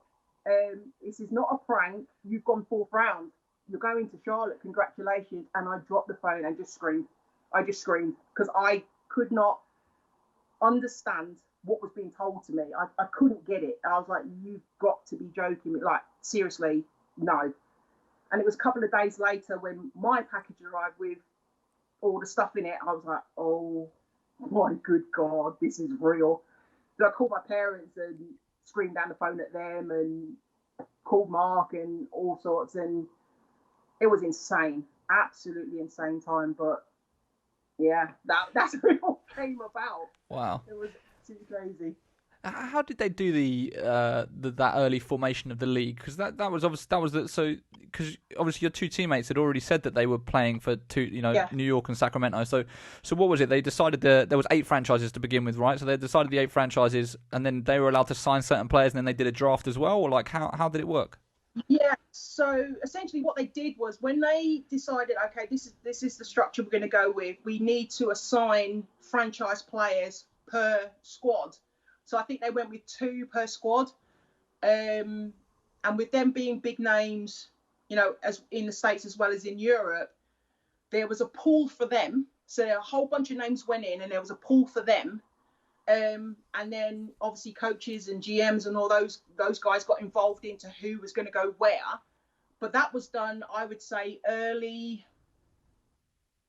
to mid-August. So we weren't back in pre-season yet. So that was done, but it wasn't announced. And then when they actually officially announced that there was going to be the WNBA, then obviously all of that got announced. And then the ones that weren't picked from that pool of franchise players, they went 1st round. And then after that, that's when they then had, from the 2nd to however many rounds there were, that's when they then selected the remaining players and then had invitations for other players to come in behind that. Right. But that's kind of how they structured it, where they announced the league, but they've been working behind the scenes to at least get the faces of each team kind of like signed and ready to go. So that's basically how it worked. So then that first season, it was 97-98, your first season in the WNBA. Kind of how was that? How did it compare to Europe? Like, I guess, do you have memories of your first game and sort of being out there and kind of thinking, I can't believe this is actually happening? Like, well, yeah, what are your memories around playing for the Charlotte Sting? Again, it went back to being like Christmas Day. So you go from playing in Europe where you're doing everything for yourself and you're taking care of yourself on a daily basis, back to being, it was literally for me Christmas Day. I got in, went straight into training, into practice, and you walk into the locker room and everything's just laid out: shoes, training stuff, playing stuff, travel gear. There's this massive bag sitting there with your name on it and your number on it, and you can't take it in. I couldn't take it in. It was like, is this actually for real? Like, wow.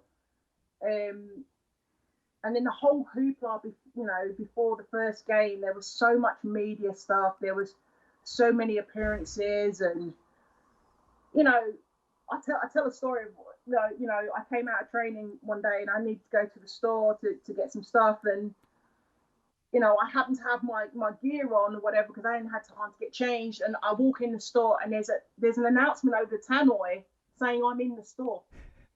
Andrea Congreaves is in the store, and I remember turning and seeing people run round coming up the aisle at me with like pieces of paper and all sorts of. I was like, what is this craziness? Like, what on earth? And it's because they were so excited about a new league starting and the fact that there was one in Charlotte, and people were just excited to see you and meet you and say hello and get a photo, and it was absolutely immense.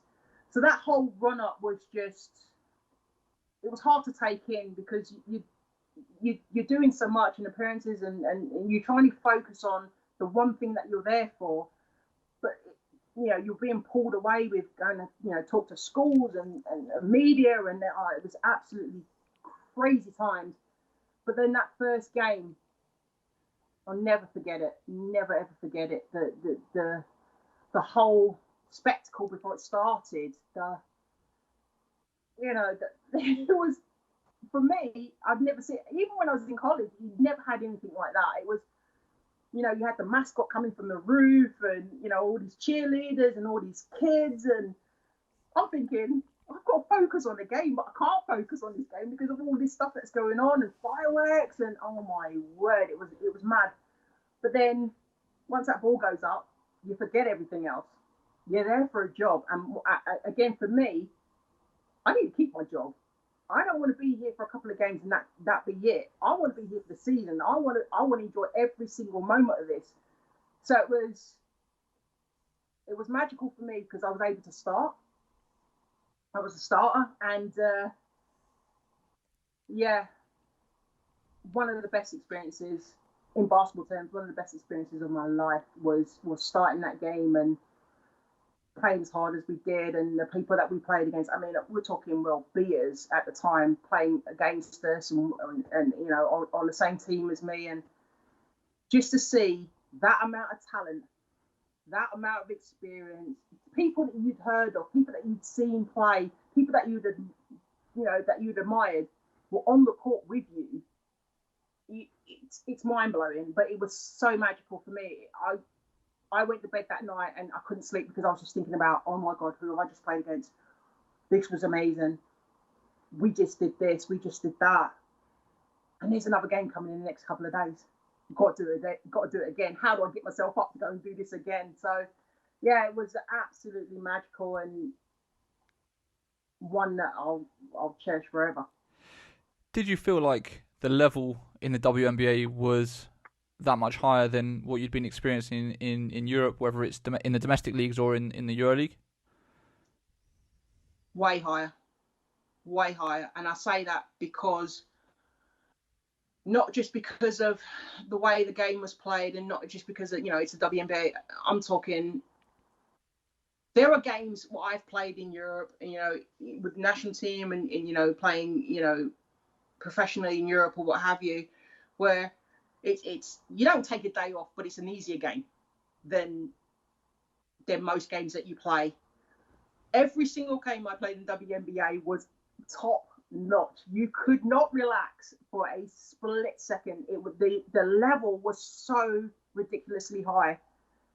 At points, I questioned myself whether I could actually cope with it because there was no downtime to it. Every single game that you play, you know, you've just gone up against Cheryl Swoops. Now you're going up against Lisa Leslie. You're going up against the best of the best, and you've got to be on your A game every single game. And it just didn't stop. It didn't stop. And especially the position I was playing, I knew if I didn't bring my A game, I was going to get creamed every night. It was one of those. And so, in terms of level, you couldn't get any higher than that if you tried. You couldn't. It just, even with the national team, you know, some teams you play, yeah, you know you're going to get beat.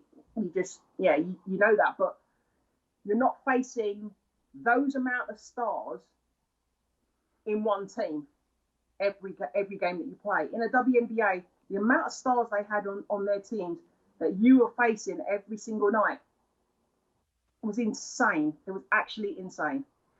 And then were you still? I'm assuming the WNBA season was during the summer months, and then would you carry on playing in Europe during the season? Was that still the setup back then? Yeah. And it to a certain degree, with some players, it still is. So basically, I finished the WNBA season and then went straight back to Europe. I literally had maybe a week or two to kind of have some downtime, but that downtime was spent with the team. So I would fly back to Europe, and it would literally be, yes, I check in with the team, I've seen the team docs and things like that, but then, you know, I'd talk with the coaches and potentially I'll just, you know, go for a run each day, or I would, you know, hit the gym or whatever. But in terms of pre-season, I really didn't need to really have a pre-season because I was generally quite fit.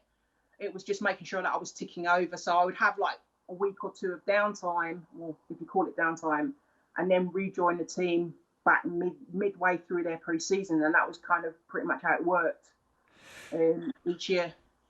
You know, I think for context for people, the majority of the games that you played in WNBA, you started, and you know, when you're talking about there's only 8 WNBA teams, to be a starter on one of the 8 best teams in the world, I think puts into context for people the level that you are and you were playing at. you obviously did that first season in Charlotte, and then you played with Orlando Miracle. Yeah. When I look at your numbers, it seemed like you were contributing. You obviously you had these like solid numbers. Was there any part of you that was disappointed your WNBA career wasn't longer? Like, and you kind of then sort of stuck to Europe, or like how did the transition away from the WNBA happen? To be honest, I think the amount of time I had in WNBA was right for me at the time. And when I look at it, the deciding factor for me was I'd signed to play in France, and we'd had a long season because we won the French Cup, we won the French title, and we went to the final of the EuroLeague. So that was a lot of games in one season. And towards the end of that season, I broke my foot, which wasn't expected. It was just a random fluke thing. I stepped out of bed, I felt a pop, went to the doctors, and they said you need an MRI. Went for the MRI, broken foot. So I was out for like 4 weeks. So I consulted the team doctors and said, well, how come this has happened? You know, I'm really fit. I'm in great condition. And they're like, it's overuse. It's overuse. You're playing too many games and you're not getting any rest. And that was literally from going and playing a full season in Europe and then playing EuroLeague behind that, and then going to the WNBA where you go straight back into training to then play the amount of games that we were playing. My body just couldn't cope. It literally, we sat down with the coaches and the team doctors, and it was like, right, something has to change. It's either you play in Europe and you don't play in the WNBA, or you play in WNBA but you don't play in Europe. And that was a choice I had to make. And at the time, yeah, it was the right choice to make, because for me, as much as I love playing in WNBA, I also enjoy playing in Europe more because there was more to it. It was, WNBA is a very short period of time. It's boom, boom, boom, then it's done. And then for me, I was like, well, what am I going to do the rest of the season? I'm just going to be, relaxed, chilled, and then waiting to go back to the WNBA again. So I made the decision. I really enjoyed playing in Europe. I love the competition. I love, the fact that I was playing in good teams that were playing in either the Europa Cup or EuroLeague. And that's what I wanted. So I made that choice. And I was like, you know what? I've enjoyed my time in WNBA. I'll always cherish it. Maybe I could have played for a couple of years more, but I didn't want to run the risk of, I broke my foot just getting out of bed. I don't want to, do something else where it then hampers either playing in Europe or the WNBA. I didn't want that to happen. So I made the choice of, I'm going to just go back to Europe and play in Europe. I think there are players now that obviously can earn a lot more in Europe than they can in the WNBA, despite, I guess, the higher profile of the WNBA. At that time, was it the same for you? Like, were you, in terms of your earnings and stuff, was it better financially for you to be in Europe than in the WNBA? I'm just going to get my laptop charger because my laptop's about to cut out. But if you just answer that question, I'll be back in 2 seconds. Yeah, no, financially, it was a lot better to play in Europe than it was the WNBA. Don't get me wrong, the pay in the WNBA was okay, was decent. I mean, I'm never sniff at it, but it was financially better to play in Europe. And I knew playing in Europe that contracts would come my way, regardless of where I played, what country I played in. I knew contracts would come my way. Whereas the WNBA, you just don't know. I mean, my experience in playing the WNBA, I saw so many players come through our doors and be there for 10 days, 5 days. Players that had literally signed a contract and then been waived before the season started. I knew it was a cutthroat league.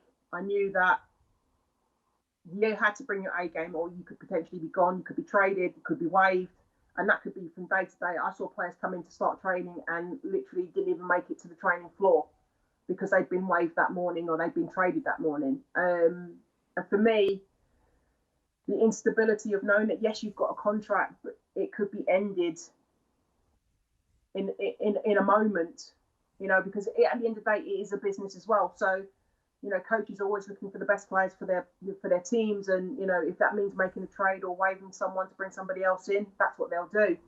Whereas in Europe, it was a little bit more concrete. Unless you were really having an off season, you're pretty much going to be there for the season. you're at least going to see your contract out. And if you stay there next year, fine. If you go somewhere else, that's fine. So those things also came into play, whether you stay or not. And then for just out of interest, you talked about sort of the toll on your body when you're playing WNBA in the summer, and then obviously your regular season, domestic season in Europe, and then of course the EuroLeague season as well. How many games were you playing on a year-to-year basis, like during that period?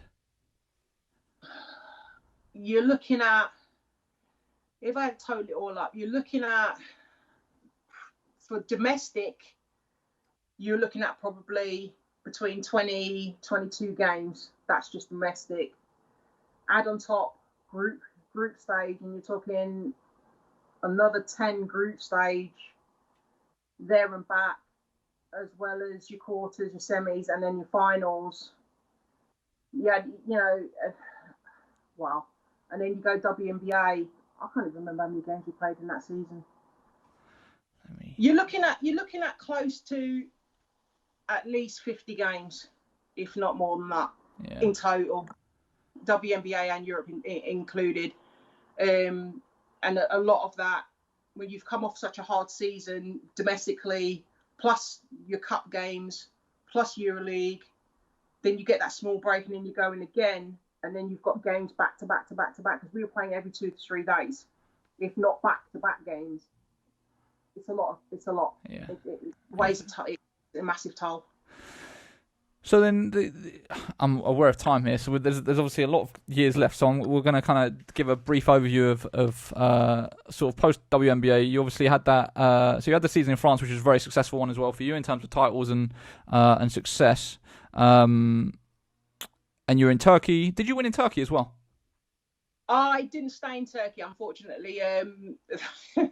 The club ran into financial difficulties. And that was Fenerbahce, right? Yeah, and they had to make a decision, because we had we were the only team that had 2 Europeans. So they had to make a decision on whether they were just gonna play with the Turkish players or they were going to keep us on. And then they decided right before Christmas that they were just going to go with the Turkish players.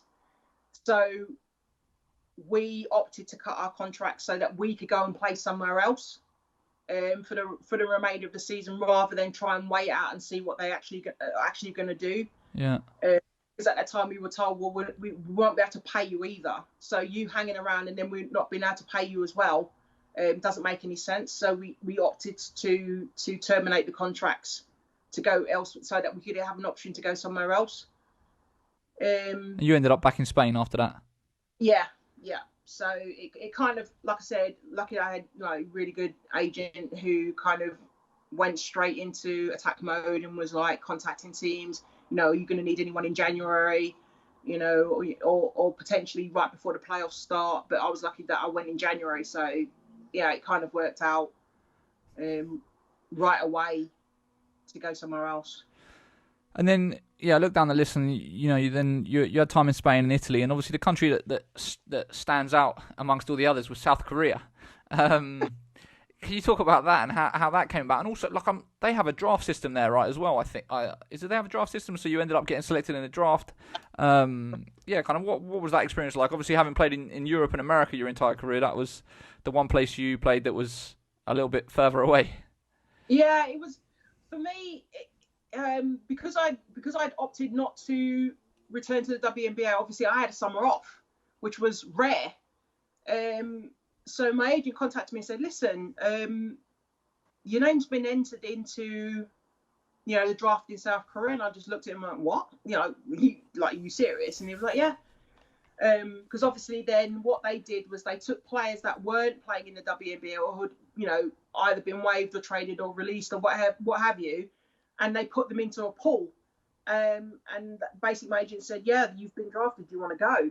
So it was an option. I didn't have to go, but you want to go? And I was like, well, something different, another challenge, another path to my career or whatever. All right, then let's go. So yeah, I went to South Korea in the summer, and it was it was interesting to say the least, but it was good fun. I enjoyed it. Again, another adjustment in how things are done, but yeah, take it as it was. And then coming back to England, so you last sort of phase of your life, you're playing you're playing for Ronda, which was in Wales, right? Were you player coach there, or were you player for a bit and then coaching, or? I started off as a player. It was all kind of like tied into me coming back from playing in Europe, because obviously you go and play in Europe, it's very rare that they stop or allow players to come out of season to go and play with the national team. And obviously the Commonwealth Games is something that's unique, that isn't covered in Spain or Italy or anything like that. So the decision was made, kind of like talking with the likes of like Radmiller and people like that, okay, let's bring you back to the UK to play in the UK.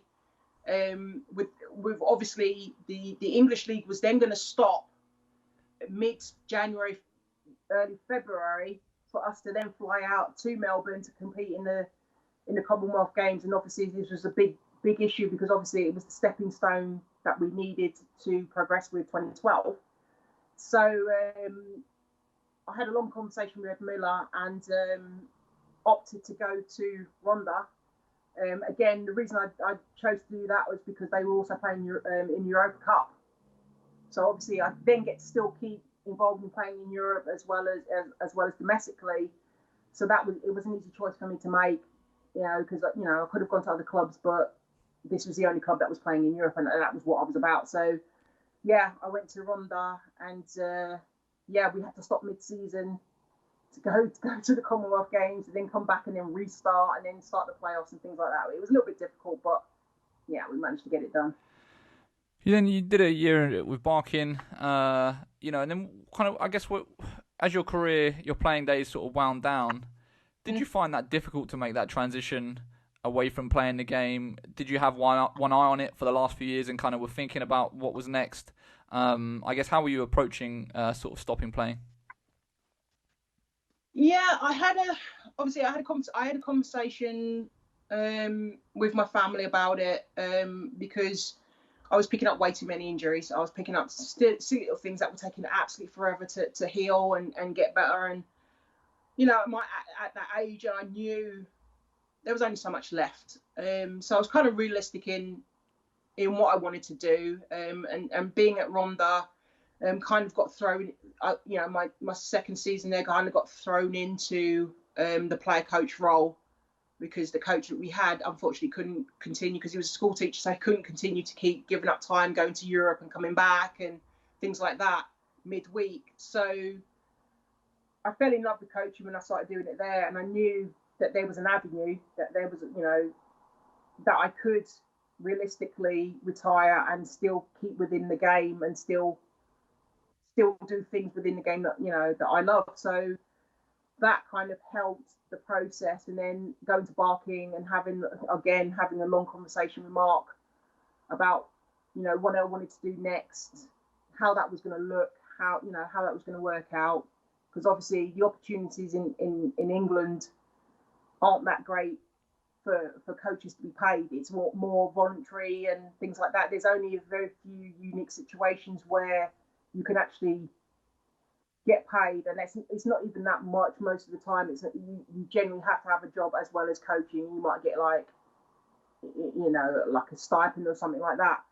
But it was a long conversation as to what I wanted to do next, and we had a long conversation, and I'd already gotten the bug from coaching and decided that's what I wanted to do, and that's how we were going to move forward. So the actual movement from being a player to then player coach to then coaching came quite naturally. It was quite an easy process for me, and it was quite easy for me actually to kind of say goodbye to the playing part and move on to the coaching part. I think a few years before that, I mentally checked out in terms of pushing myself beyond where I needed to push myself. I was ready to kind of take a step back and watch the younger kids come through and do their thing, and kind of aid in that way, rather than, I guess, in a way, kind of still prove I could do it. And then it was kind of like that. It dawned on me, all right, Andrea, stop. You've done enough. if you're still trying to prove yourself at this age, there's something wrong. So it was an easy process for me to go, yeah, enough's enough, done, move on. Okay, so going to do a quick fire round just to finish up with some shorter questions. Starting with your favourite basketball memory. Oh my word.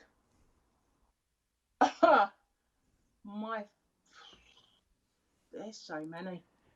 You give me a handful if it's easier. I guess my favourite would be the first time I played for England, like senior level. I think that's my favourite memory. To know that you've achieved what you've always dreamt about. I mean, forget, people are saying, well, what about the WNBA? What about this? What about that? For me, it was always about representing my country first, always, before anything else I did personally in terms of my career. It was that first time I stepped on the court as a senior. That was my favourite memory. It's something that will live with me. I don't remember too much about the game. It kind of went really quick, but to stand there and hear your national anthem at that time, at that age, it wasn't anything better than that for me. Hardest player to guard / best player you ever played against? Jeez. Wow.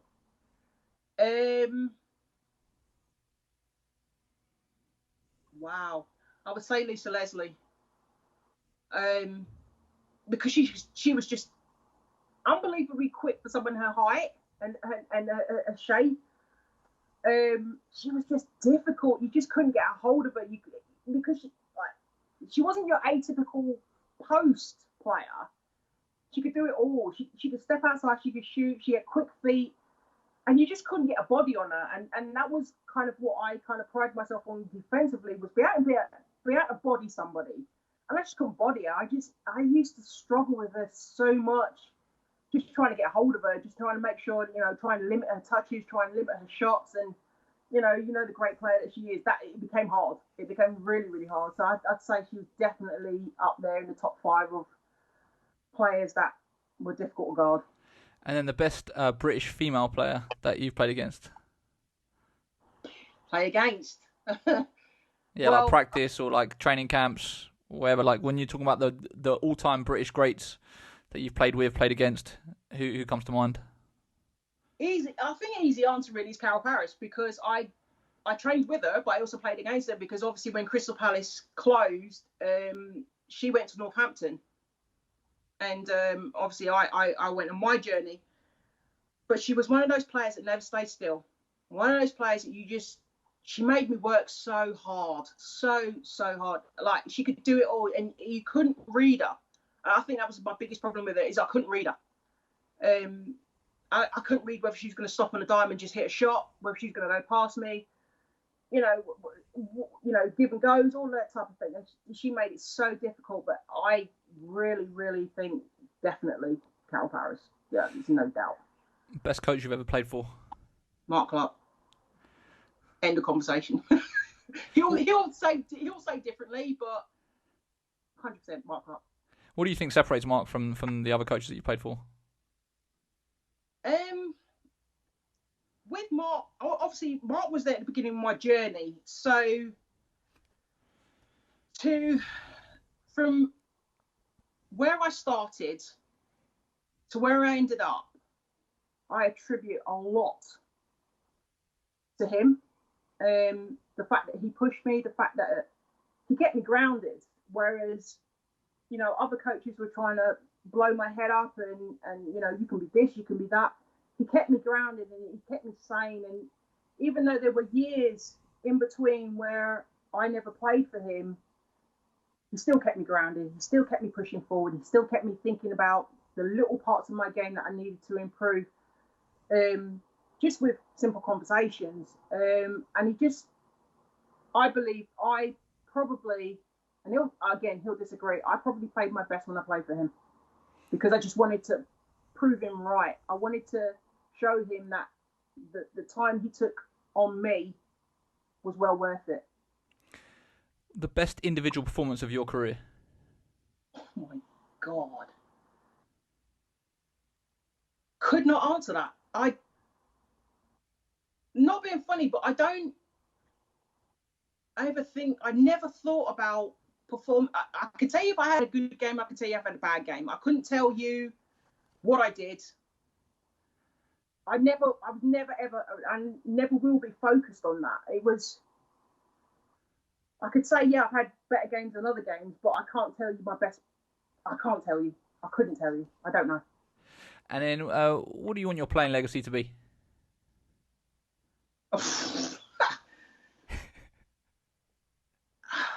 My playing legacy. When people talk about you to the younger generation coming through, like, what would you like to be remembered as? What would you like them to say?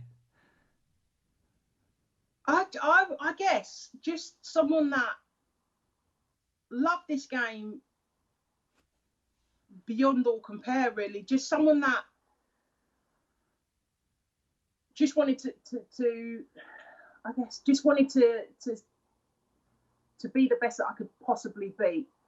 Doesn't matter the comparisons to anybody else. Just I wanted to be the best that I could be, and I wasn't going to stop until I was happy with that. Not what everybody else said, until I was happy with that. So I guess, I guess when people, talk about me, they just say, yeah, she gave it everything. She gave the best that she could, and she gave the best that she could, and that's about it, really. I've never really thought about that. I don't know. That's a perfect place to leave it. Andrea, it's been an absolute pleasure. Thank you so much for doing this. I know I warned you beforehand that I'd like to keep it to under 90 minutes. I failed again. But no, I really appreciate it. It's an incredible story, and I think people are going to really enjoy it. So, yeah, thanks for taking the time, and I'm sure we'll speak again soon. Okay, sure. Thank you.